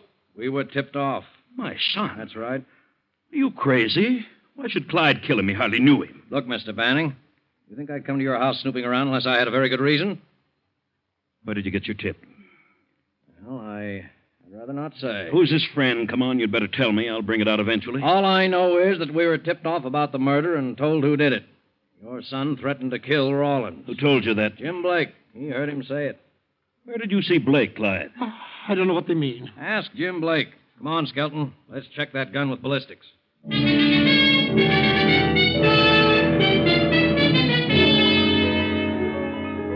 few hours later, Boss Jim Blake stands in the study facing the district attorney. There is a tense moment as each waits for the other to speak. Well, Banning, what do you want? I know what you're trying to pull, Blake. You're trying to get at me by framing my son with a murder. I'm not trying to frame him. I just told the police that I heard Clyde threaten to kill Rawlins. So far, there's nothing but circumstantial evidence. Clyde had no reason to kill Rawlings, and without a motive, Clyde is in the clear. Yeah? You had a scheme in mind to force me to drop that investigation, then your scheme went haywire. You pulled a boner. What do you mean, boner? If Clyde had threatened Rawlins' life, the natural thing for a man in your situation to have done was to approach me instead of the police. Why? Well, you wanted those letters, didn't you? How could you possibly make a deal for those letters now that you've made your information public? I'm way ahead of you, Banning. I'm not so dumb as all that. I'm still holding the aces. What aces? The ones I'll throw down for the letters. I think you're bluffing, Blake. I know why Clyde killed Rawlins. I can supply the motive. I'll admit that without the motive, he'd be in the clear. But if I spilled the motive, he'd crack in 5 minutes. I still think you're bluffing. I know you've got a cinch case against me with those letters. But with what I know, I've got a cinch case against your son that will send him to the gallows. Not only that, but if I do spill it, you wouldn't dare show your face in this town again. Sounds pretty gruesome. I can't imagine what it could possibly be. Well, say you can't. Clyde is really in it up to his neck. You really think he's guilty? Certainly, but whether he is or not, he had the motive. And the motive for killing Rollins will lead to something that can be definitely proved. You mean material evidence? I do. So in order to prosecute me, you'll be forced to prosecute your own son. I'll see to that. Now, you hand over those letters, and we'll all be in the clear. Believe me, Banning, I'm not bluffing. Blake, if you're telling the truth, then we're both in a very unfortunate position. You're a crook, and I happen to be a stickler for duty. I can't be bribed. You mean you'd actually prosecute your own son? I do. And if he's guilty, he can take the consequences. I don't believe he is, but I know you are. I think you're crazy. And I still think you're bluffing. Try me. I'll call your bluff. All right, but you'll change your mind, Banning. If you don't, you're a bigger fool than I've ever come across. Let's have it. Get your son in here. All right. Marcia, bring Clyde in here. Yes, Henry. What a sap you are, Banning. Over a couple of punk letters. Duty. Lad of bourgeois. You want me, Father? Oh, you can come in too, Marcia. Yes, Henry. What are you doing here? Well, kid, I've been having a little chat with your righteous father. He sent for me. He's a little stupid. He wants to be enlightened. Maybe you can help him. Yeah? Clyde, I understand you paid a visit to Mr. Blake. Huh? Go on. Better tell him, Clyde. What were you doing there, Clyde? Well, Blake sent for me. Why? Well, he wanted to talk to me. What about? Well, about... What's he been saying? I told him what you said to me. Said about what? About Rollins. What did I say about Rollins? What did you say, Clyde? Nothing. He's lying. Lying about what? We haven't said anything yet. He tried to get me to steal something. Steal something? Now we're getting someplace. Wanted you to steal some letters out of my safe. Yes. He offered me a lot of money. Money? I didn't even mention money. I didn't have to. Yes, he did. What inducement would money be to you, Clyde? You always get everything you want. I offered you something better than money, kid. What was it, Clyde? He threatened me. Threatened to kill me. How do you like that? You're in a tough spot, kid. You better start talking. You threatened to kill Rollins. I did not. I heard you. Why did you make that threat? Well, I was just talking. I didn't mean it. I couldn't kill anybody. But you did say it. But I didn't mean it. What had you done? What did he know? Something prompted you to say it. Now, what was it? Nothing. I haven't done anything. You killed Rollins. You said you would. I didn't kill him. You killed him to shut his mouth. What did he know, Clyde? Blake's lying. He's just trying to scare me. I'll scare you. You killed Rollins to keep him from telling what he knew about you and my daughter, Ellen. What? Your daughter? She was in love with Clyde and wanted him to marry her. He tried to shake her, but when she got too insistent, he threw her out of his car, murdered her. I did not. I didn't. Rollins heard them arguing. Clyde dismissed him and drove the car himself. Rollins found Ellen's purse in the car next morning. Rollins told He's me. lying. I told him Rollins wouldn't talk if Clyde got me the letters, but he killed Rollins instead. Was Ellen Blake in your car the night she died? Yes. Did you dismiss the chauffeur? Yes, but I didn't kill her. She jumped out. She jumped out deliberately. Why didn't you tell this? Well, I was going to, but then I got afraid they think I killed her. Rollins tried to blackmail Clyde, then double-crossed Clyde and came to me. Where's the purse? Clyde probably has it. That's why he killed him. I haven't got it. I don't know where it is. I couldn't find it. Then you were in Rollins' apartment over the garage. Yes, but I didn't kill him. I didn't kill Ellen. Believe you. Yeah? Now, what do you have to say, Mr. Banning? Do I hold the aces? No. I'll bring it to trial. I'll find that purse, if there is a purse. And if he's proven guilty, he can pay the penalty like anyone else. And then, Blake, I'll start on you. You're a fool, Banning. You're crazy. Come in. Well, here we are, Mr. Banning. Got quite a bit of dope on this Rollins killing. What now? There were no fingerprints on that gun, but it was definitely the murder weapon. Ballistics checked it. Well, still doesn't prove my son fired the gun. That's right. But we did manage to trace the original ownership. And what did you learn? Well, here it is. The gun was purchased 4 years ago in Seattle. By whom? By Patricia Rollins. Patricia Rollins? Mm-hmm. Did you check on Patricia Rollins? Who was she? Yeah, we checked on her. We also checked on Rollins. Patricia Rollins was your chauffeur's wife. They both have a police record. Rollins was a confidence man, 3 convictions. Wife Patricia was implicated as an accomplice. Anything else?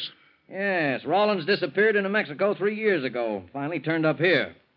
Rollins must have had the gun in his possession. Or the wife had it. In which case, she could have killed him. Quite possible. You'd better try to locate the wife. Oh, here's a picture. We should be able to locate her without much trouble. What do you mean? Good Lord. Marcia, Yes, Henry. look at this photo. Do you know who this is? Yes, Henry. Sorry, Mrs. Banning. We'll check your fingerprints with these on police record just to make sure. You don't need to check them. They're mine. Marcia, don't. Why not, Clyde? It doesn't prove anything. Maybe somebody got into the apartment and killed him with his own gun. That's just what happened. He did have the gun, but I killed him. 3 years ago, he deserted me. Later, I heard he was dead. Then after I'd married Henry, he turned up here. I knew what he was going to do eventually. But I was in love with Henry. Then when he found the purse, he used it to blackmail me. And when he double-crossed both Clyde and me by going to Blake, we determined to get the purse. But he caught us ransacking his apartment. He pulled the gun and struck me. We all fought for it.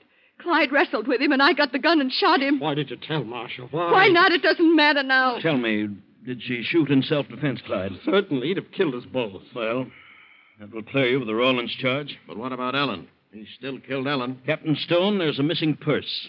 Ellen Blake's purse. I want it. You can start looking in Rawlins' apartment. I'm going through with this, Blake, regardless of the consequences. Take a look at him, Captain. A man who'd sacrifice his own son, his own life, for a couple of measly little letters. What a set. But District Attorney Banning, a determined man, goes through with his promise. The case against his son is in preparation. The day of the opening of the trial is set.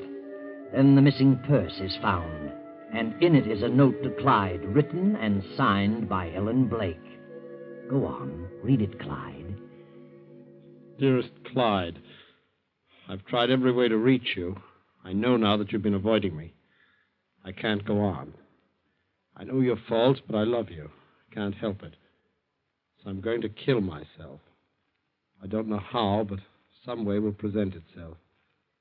Goodbye, Clyde. I hope you find the happiness I've been denied. I love you, Ellen. Well, there you are. Ellen Blake did jump from Clyde's car. And Clyde, even though he did seem a weakling, was able to fight when it came to a showdown. And Marcia, because of her great love for Banning, was willing to sacrifice everything for him. So Clyde is cleared, Marcia is acquitted, and Blake is sent to prison. And that is the end of a story which might have ended very tragically had it not been for the note in Ellen's purse. Very convenient, that note.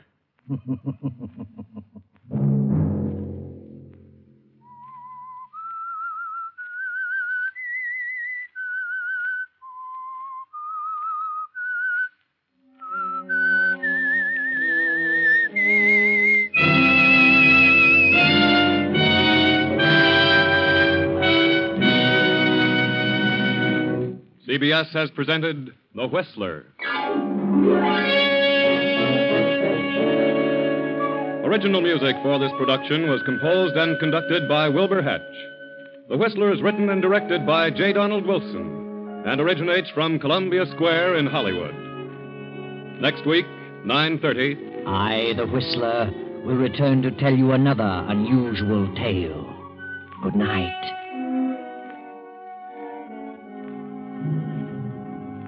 This is the Columbia Broadcasting System.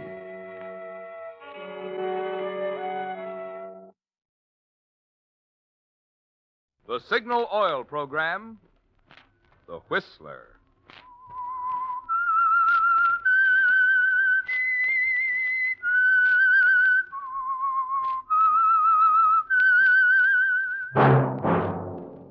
That whistle is your signal for the Signal Oil Program, The Whistler.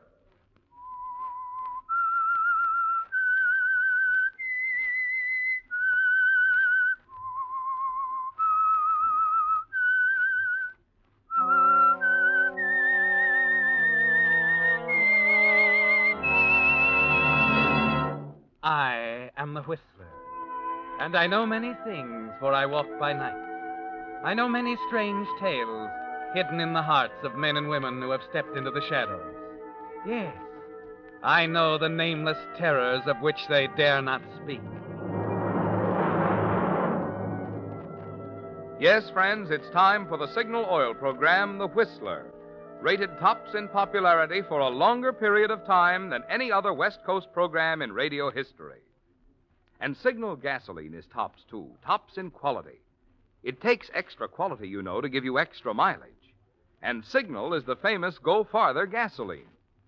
So look for the Signal Circle sign in yellow and black that identifies friendly dealer-owned Signal stations from Canada to Mexico. And now the Whistler's strange story. The First Year.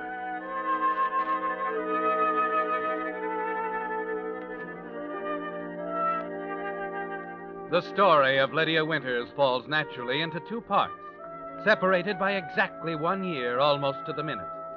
Her marriage to Elliot Larkin ended, of course, on New Year's Eve, somewhere around midnight at a place called Silver Lake Lodge.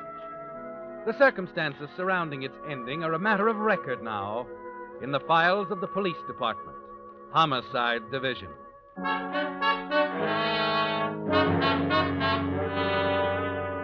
The beginning is another story, a personal one. Just a year before, early on New Year's morning, Lydia Winters had stood at the door of her uncle's apartment with Elliot, listening to the whistles ushering in the new year. Darling, Huh? listen. It's official now, a brand new year. Brand new life.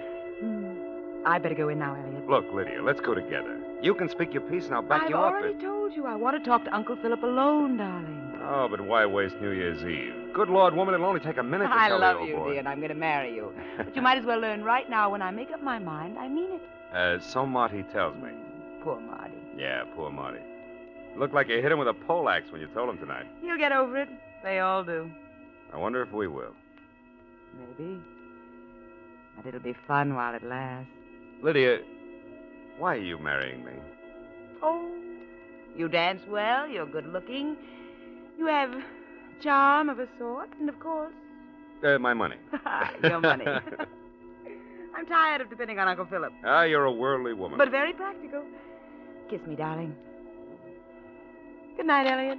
I'll pick you up tomorrow at noon. Mm-hmm. We can be married in Greenville and run up to Silver Lake Lodge for a couple of weeks, huh? You're so capable, darling. All figured out for me. Yeah, except Uncle Philip. Just leave Uncle Philip to me, dear. Good night. Good night. Happy New Year.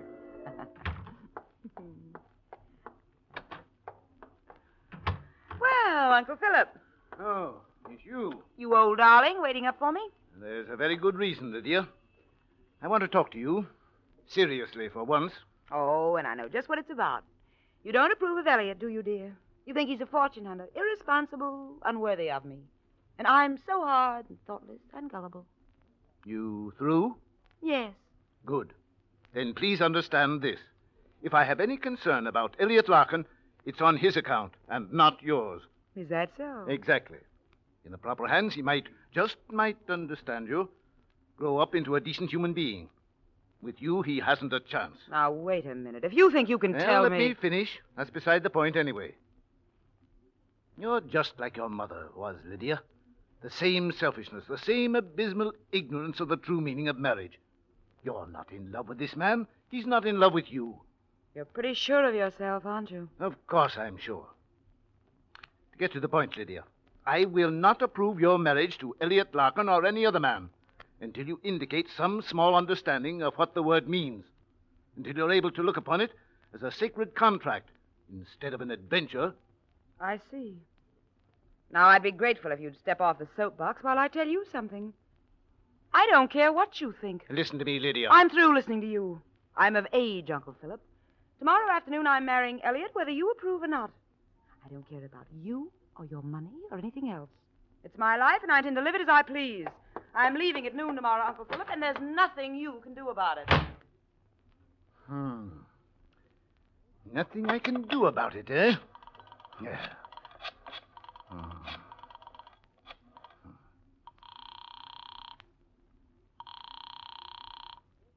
Hello? Ballinger? Yes? Phil Ridgely.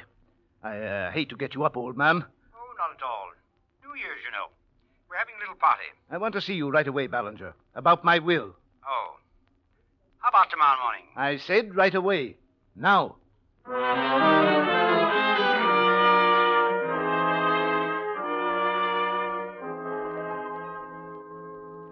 Good Lord, Phil. You can't do a thing like this now. Why not? Why, it's vicious. If there was any chance for success of Lydia's marriage, it's destroyed by this thing. You can't play with people's lives as if they were puppets. It's my money, Ballinger. I can do with it what I please. Now get this again. The new will is to provide that if Lydia and Elliot Larkin live together as man and wife under the same roof for a period of 10 years, they are to receive the principal legacy of $500,000 jointly, or half to each other as they may choose.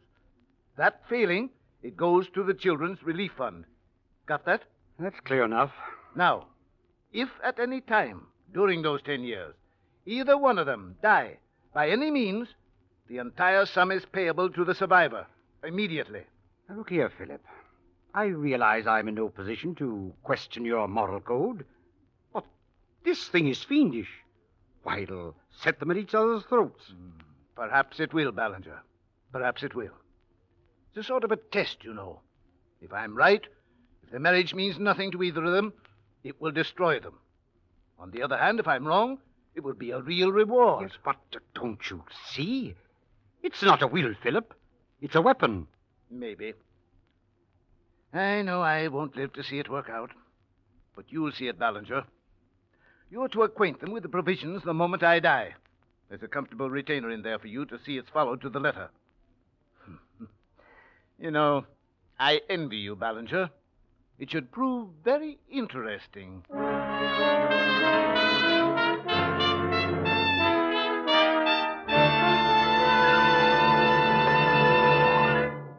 With the prologue of The First Year, the Signal Oil Company is bringing you another strange story by The Whistler.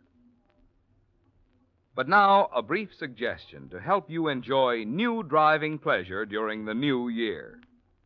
To be sure of the tops in gasoline quality, there are just two things to remember. One, in gasoline, it takes extra quality to go farther. And two, Signal is the famous Go Farther gasoline. And now, back to the Whistler.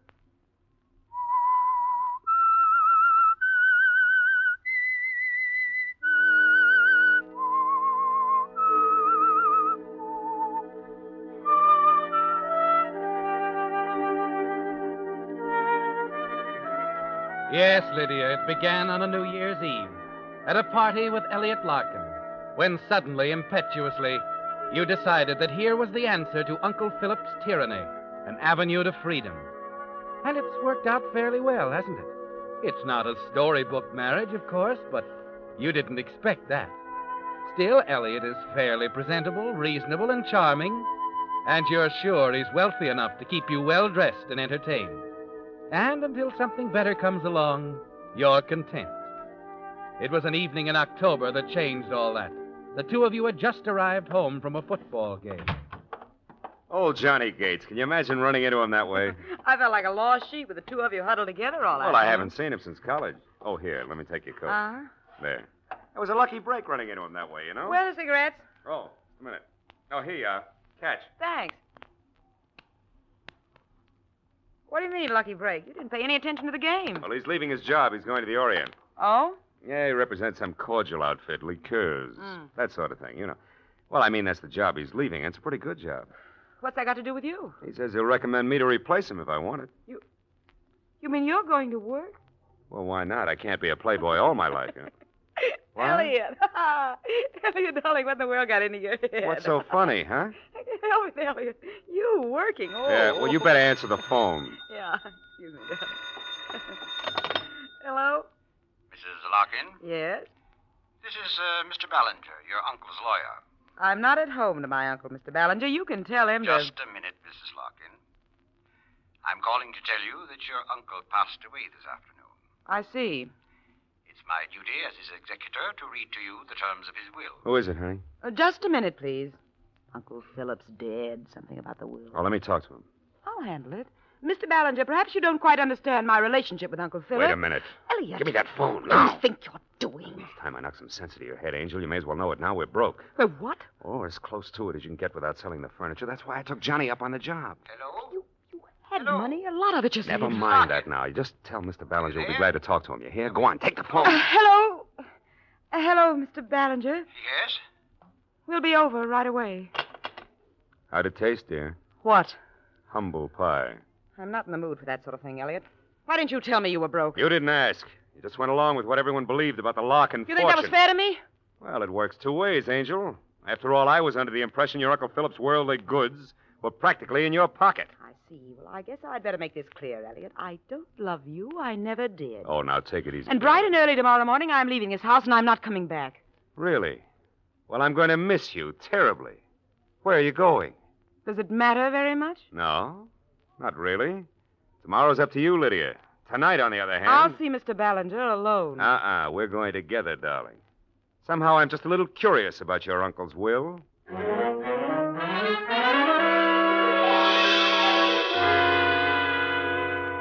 You mean this thing forces us to love each other? More or less. That is, if you want the money. You will live together under the same roof for 10 years. Yes, I heard it the first time, Ballinger. Now, are you sure it'll hold up under probate? It's quite legal, if that's what you mean. Naturally. You did know Uncle Philip very well, Elliot. Most efficient man in the world. Well, that's it. If there are any questions, Lydia? No, it's all very clear. Well, come on, Elliot. Well, then, good night. Good night, Larkin. Night. Amusement, Elliot, or the beginning of hysteria? A little of each, I suppose. You know, you must admit the old boy had a sense of humor. Must I? 10 years, 9 to go. Well, I guess there was a time when I'd be willing to do anything for $500,000. Right now, I don't know. It won't make any real difference, Elliot. I want that money. You live your life, I'll live mine. No questions, no answers. Except to the watchdog. Ballinger? Yes, we can handle him. I suppose it's worth a try. All right, dear. What's the first move? Your friend, Johnny Gates. Johnny?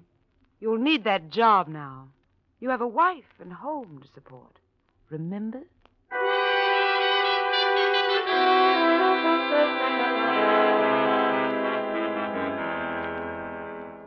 At that moment, you're forced to admit something to yourself, aren't you, Lydia? That Uncle Philip was right. That your marriage to Elliot Larkin is a farce. A hollow, mocking thing that was never meant to be. And there's something else, Lydia. The strange will. As the weeks pass, you know it for what it really is. An instrument of torture. A weapon striking back at you from the grave. Yes, Uncle Philip might as well be alive and laughing at you, telling you that you can't win. But through it all, you're determined that somehow, some way, you'll defeat Philip on his own ground. Then on New Year's Eve, the night marking your first year together, Elliot calls you at the apartment. Yes? Lydia, I thought you might be interested. I've got that job. Johnny's? Yeah, he's giving it up, leaving right away. Oh, nice. Tonight I can drink champagne that's paid for. Oh, about that. I won't be able to make dinner until later. I'm helping Johnny celebrate. Oh, don't worry about that. I meant to tell you we can skip the dinner plans. I'm meeting Marty Bell at the Zebra Club. Marty Bell, huh? Well, true love never dies. Good old Marty. Don't tell me you object, darling. I'll see you tomorrow, Elliot. You'll see me tonight. If you insist on going there with Bell, I'll come down to the Zebra Club. And what? Don't play the jealous husband, Elliot. That's really overdoing it. Goodbye. Lydia!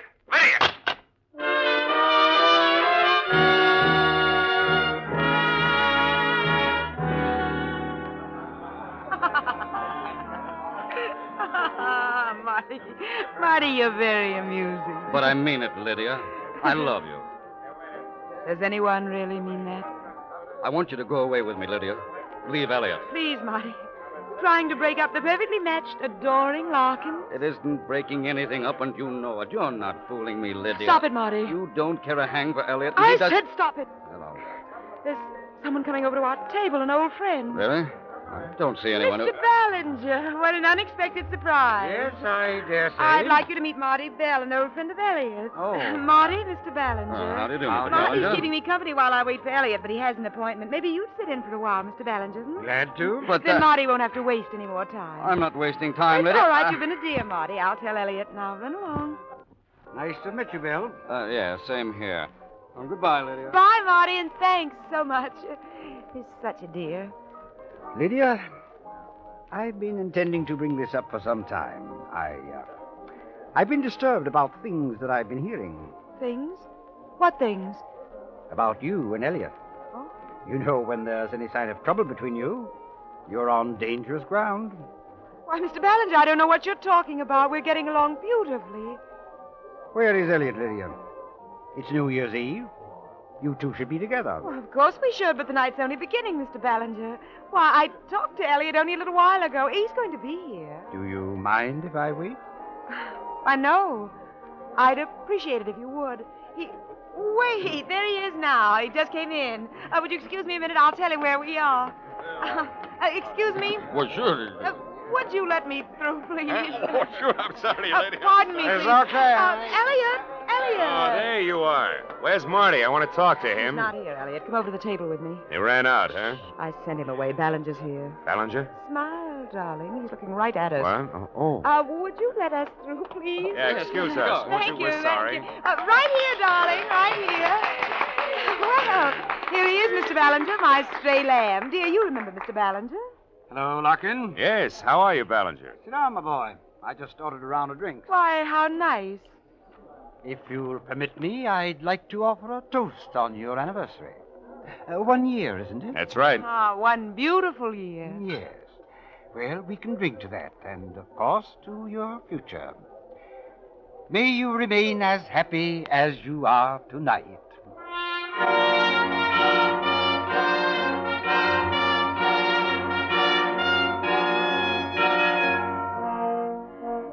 Right now, Lydia, as you lift your glass and touch it to the others, listen to Ballinger's hollow toast.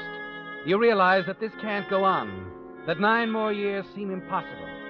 But it's impossible, too, Lydia, to sacrifice the money, isn't it? The money. The defeat of Uncle Philip on his own ground is uppermost in your mind. All you can think of an hour later as you sit beside Elliot in the car. I hope Mr. Ballinger doesn't think it odd, our leaving so early. I explained to him. I have to drive a friend to the airport. Oh? Johnny Gates? Yeah, he's flying to Seattle on the midnight plane. What I didn't tell Ballinger is that I'm going, too. You're what? Got my ticket, suitcase in the back. Elliot, you can't do this. Why not? Because of what it might mean. Ballinger's suspicious now. What'll he think when he hears you've gone flying off somewhere on our anniversary? Does that matter? Of course it matters. It's got the power to cancel everything.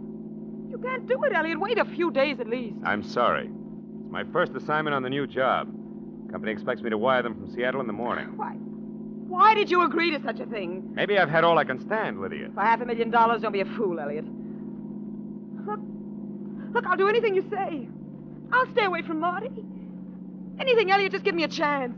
Well, another helping, huh? What? Same humble pie. Oh, Elliot, please be reasonable. Oh, Johnny's expecting me. Lydia, I don't see how I can change things now. I'm supposed to be there. There must be a way, Elliot. You'll regret this yourself. I know you will. Well, I wonder. What? What are you thinking? Maybe Johnny can help us. Come on up with me. We'll talk to him.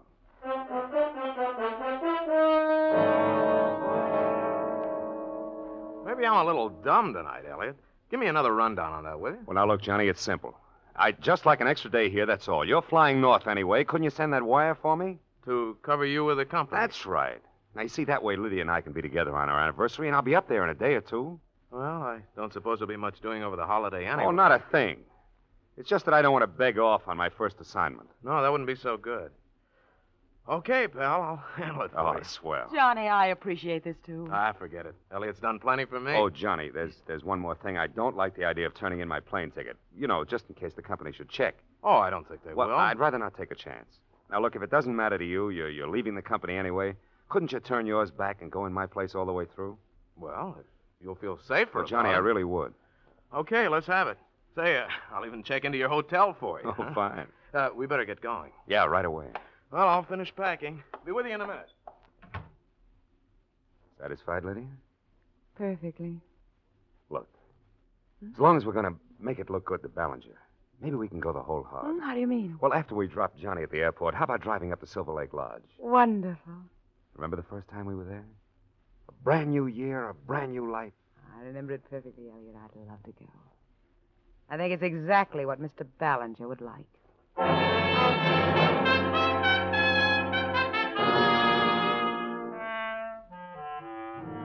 Well, Lydia, for the moment you've won. But the worry of the future is on your mind, driving down to the airport and watching Johnny Gates off on Flight 27. And all the way up to Silver Lake Lodge, you wonder about those 9 long years ahead. It isn't going to be easy, Lydia, but somehow you're determined to make Elliot continue to see it your way. A few miles below the lodge, you ask him to stop at a roadside store. Sounds like they're having quite a time down in New Orleans. Yeah? I just want to get some cigarettes, Elliot. I'll be right back. Take your time.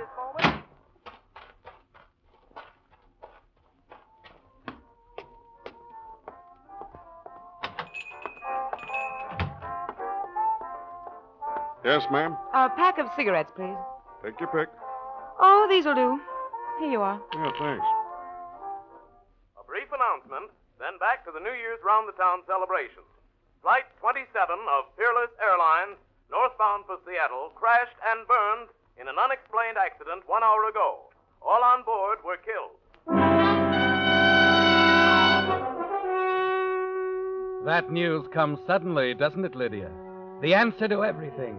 To Elliot, the money, everything. Yes, Lydia, Elliot was on that plane, even if it was in name only. At this very moment, as he waits for you in the car outside, he's officially dead, certainly unidentifiable. And the words of Uncle Philip's will keep running through your mind. If at any time either Lydia or Elliot Larkin die, the entire sum is payable immediately to the survivor. You know how simple it can be now, Lydia. Yes, as you close the door behind you, walk through the bracing mountain air to the car, you realize that here is the opportunity of a lifetime. Freedom from Elliot and all of the $500,000 for yourself. And looking at Elliot relaxed, waiting for you, you know you're going to kill him tonight.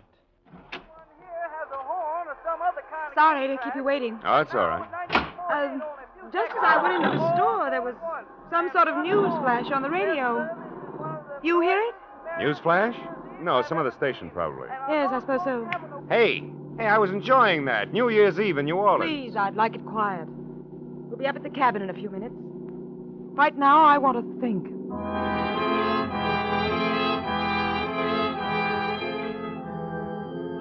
Of course you want to think, Lydia, of the loaded target pistol in the gun case at the cabin, of how lonely it is there, of how easy it'll be to dispose of Elliot's body in that wilderness.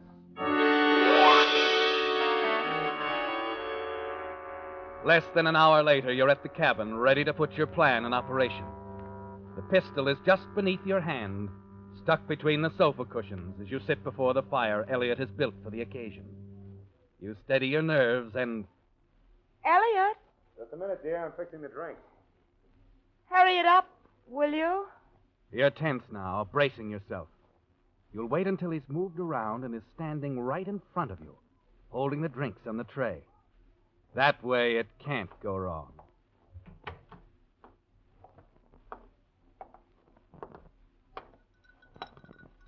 Around this way, darling. Right near the fire.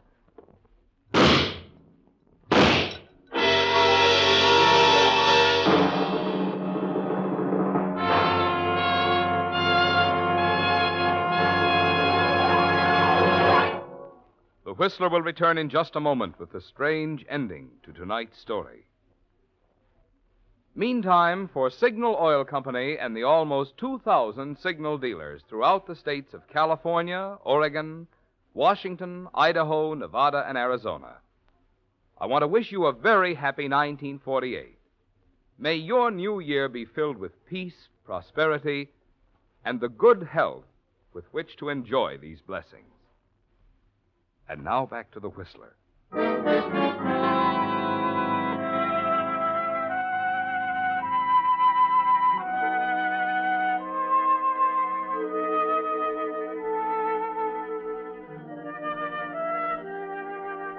Yes, the marriage of Lydia Winters Larkin ended in murder on a New Year's Eve at a place called Silver Lake Lodge, where she and her husband Elliot had spent their honeymoon just a year before. There's a complete record now in the files of the Homicide Division, a record of a detective's curiosity over the crash of a northbound airplane and the supposed death of a passenger named Elliot Larkin, of an investigation that led to a quick arrest and a complete confession. At police headquarters, Mr. Ballinger, the attorney, was remarkably philosophical as the lieutenant read the whole amazing story from a hurriedly prepared transcript of the confession. I can't say that I'm surprised, Lieutenant. I was afraid from the beginning that Philip's will would lead to something like that. Yes, the will, of course, gives us a solid motive. Although we already figured we'd find something like that. Oh, there's one more paragraph to the confession. You want to hear it? Yes, read on, please. Well, it goes on to say, once I knew that Johnny Gates was on that northbound plane traveling as Elliot Larkin, the way seemed perfectly clear. As soon as we got to the cabin, I got hold of a gun and waited for my opportunity. The first chance I had, I pulled the trigger twice without any warning, and it was all over. And then there's the signature, of course. The only thing I don't understand, Lieutenant, is how you were able to make the arrest so quickly. A good hunch on the part of one of the boys. You see, when he found out that Larkin was due up in Seattle on that new job, he flew up there as a matter of routine. Well, after that, of course, the arrest was over. Oh, they're bringing in the prisoner now. Do you want to... Yes, I'll stay. All right, Sergeant. In here. I don't know how you ever expect to get by with this, Larkin. Does that matter now? With Johnny Gates traveling in my name, I thought I had a perfect alibi. So I killed her. And until our man walked in on you in Seattle, you still didn't know that your alibi had blown up in that plane. Yeah. Funny thing, too. That night in the car, Lydia asked me if I'd heard a news flash. It must have been about that plane. I wonder why she didn't tell me.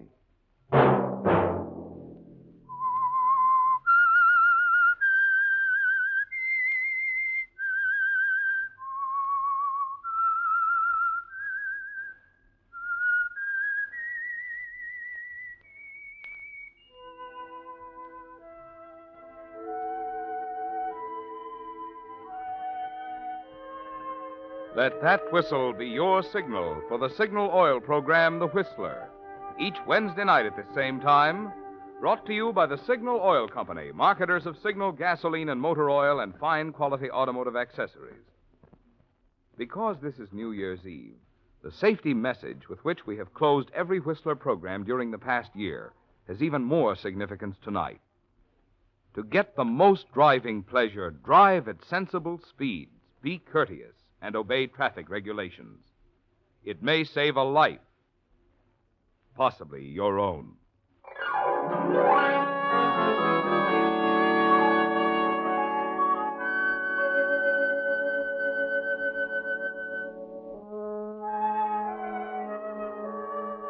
Featured in tonight's story were Betty Lou Gerson and Gerald Moore.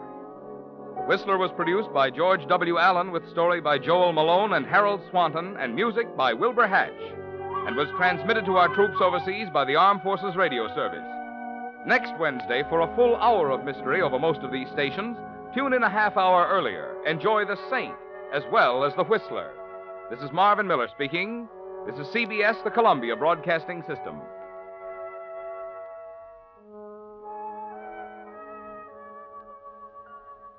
You've been listening to a special block of New Year's episodes by The Whistler. As we close 2025, I wanted to extend my thanks to listeners of this channel and podcast, and to wish you a very happy new year and a peaceful 2026 filled with happiness and love. I'm Mel, your host. Thank you for spending your time with me and with The Whistler. Until next time, good night, friends.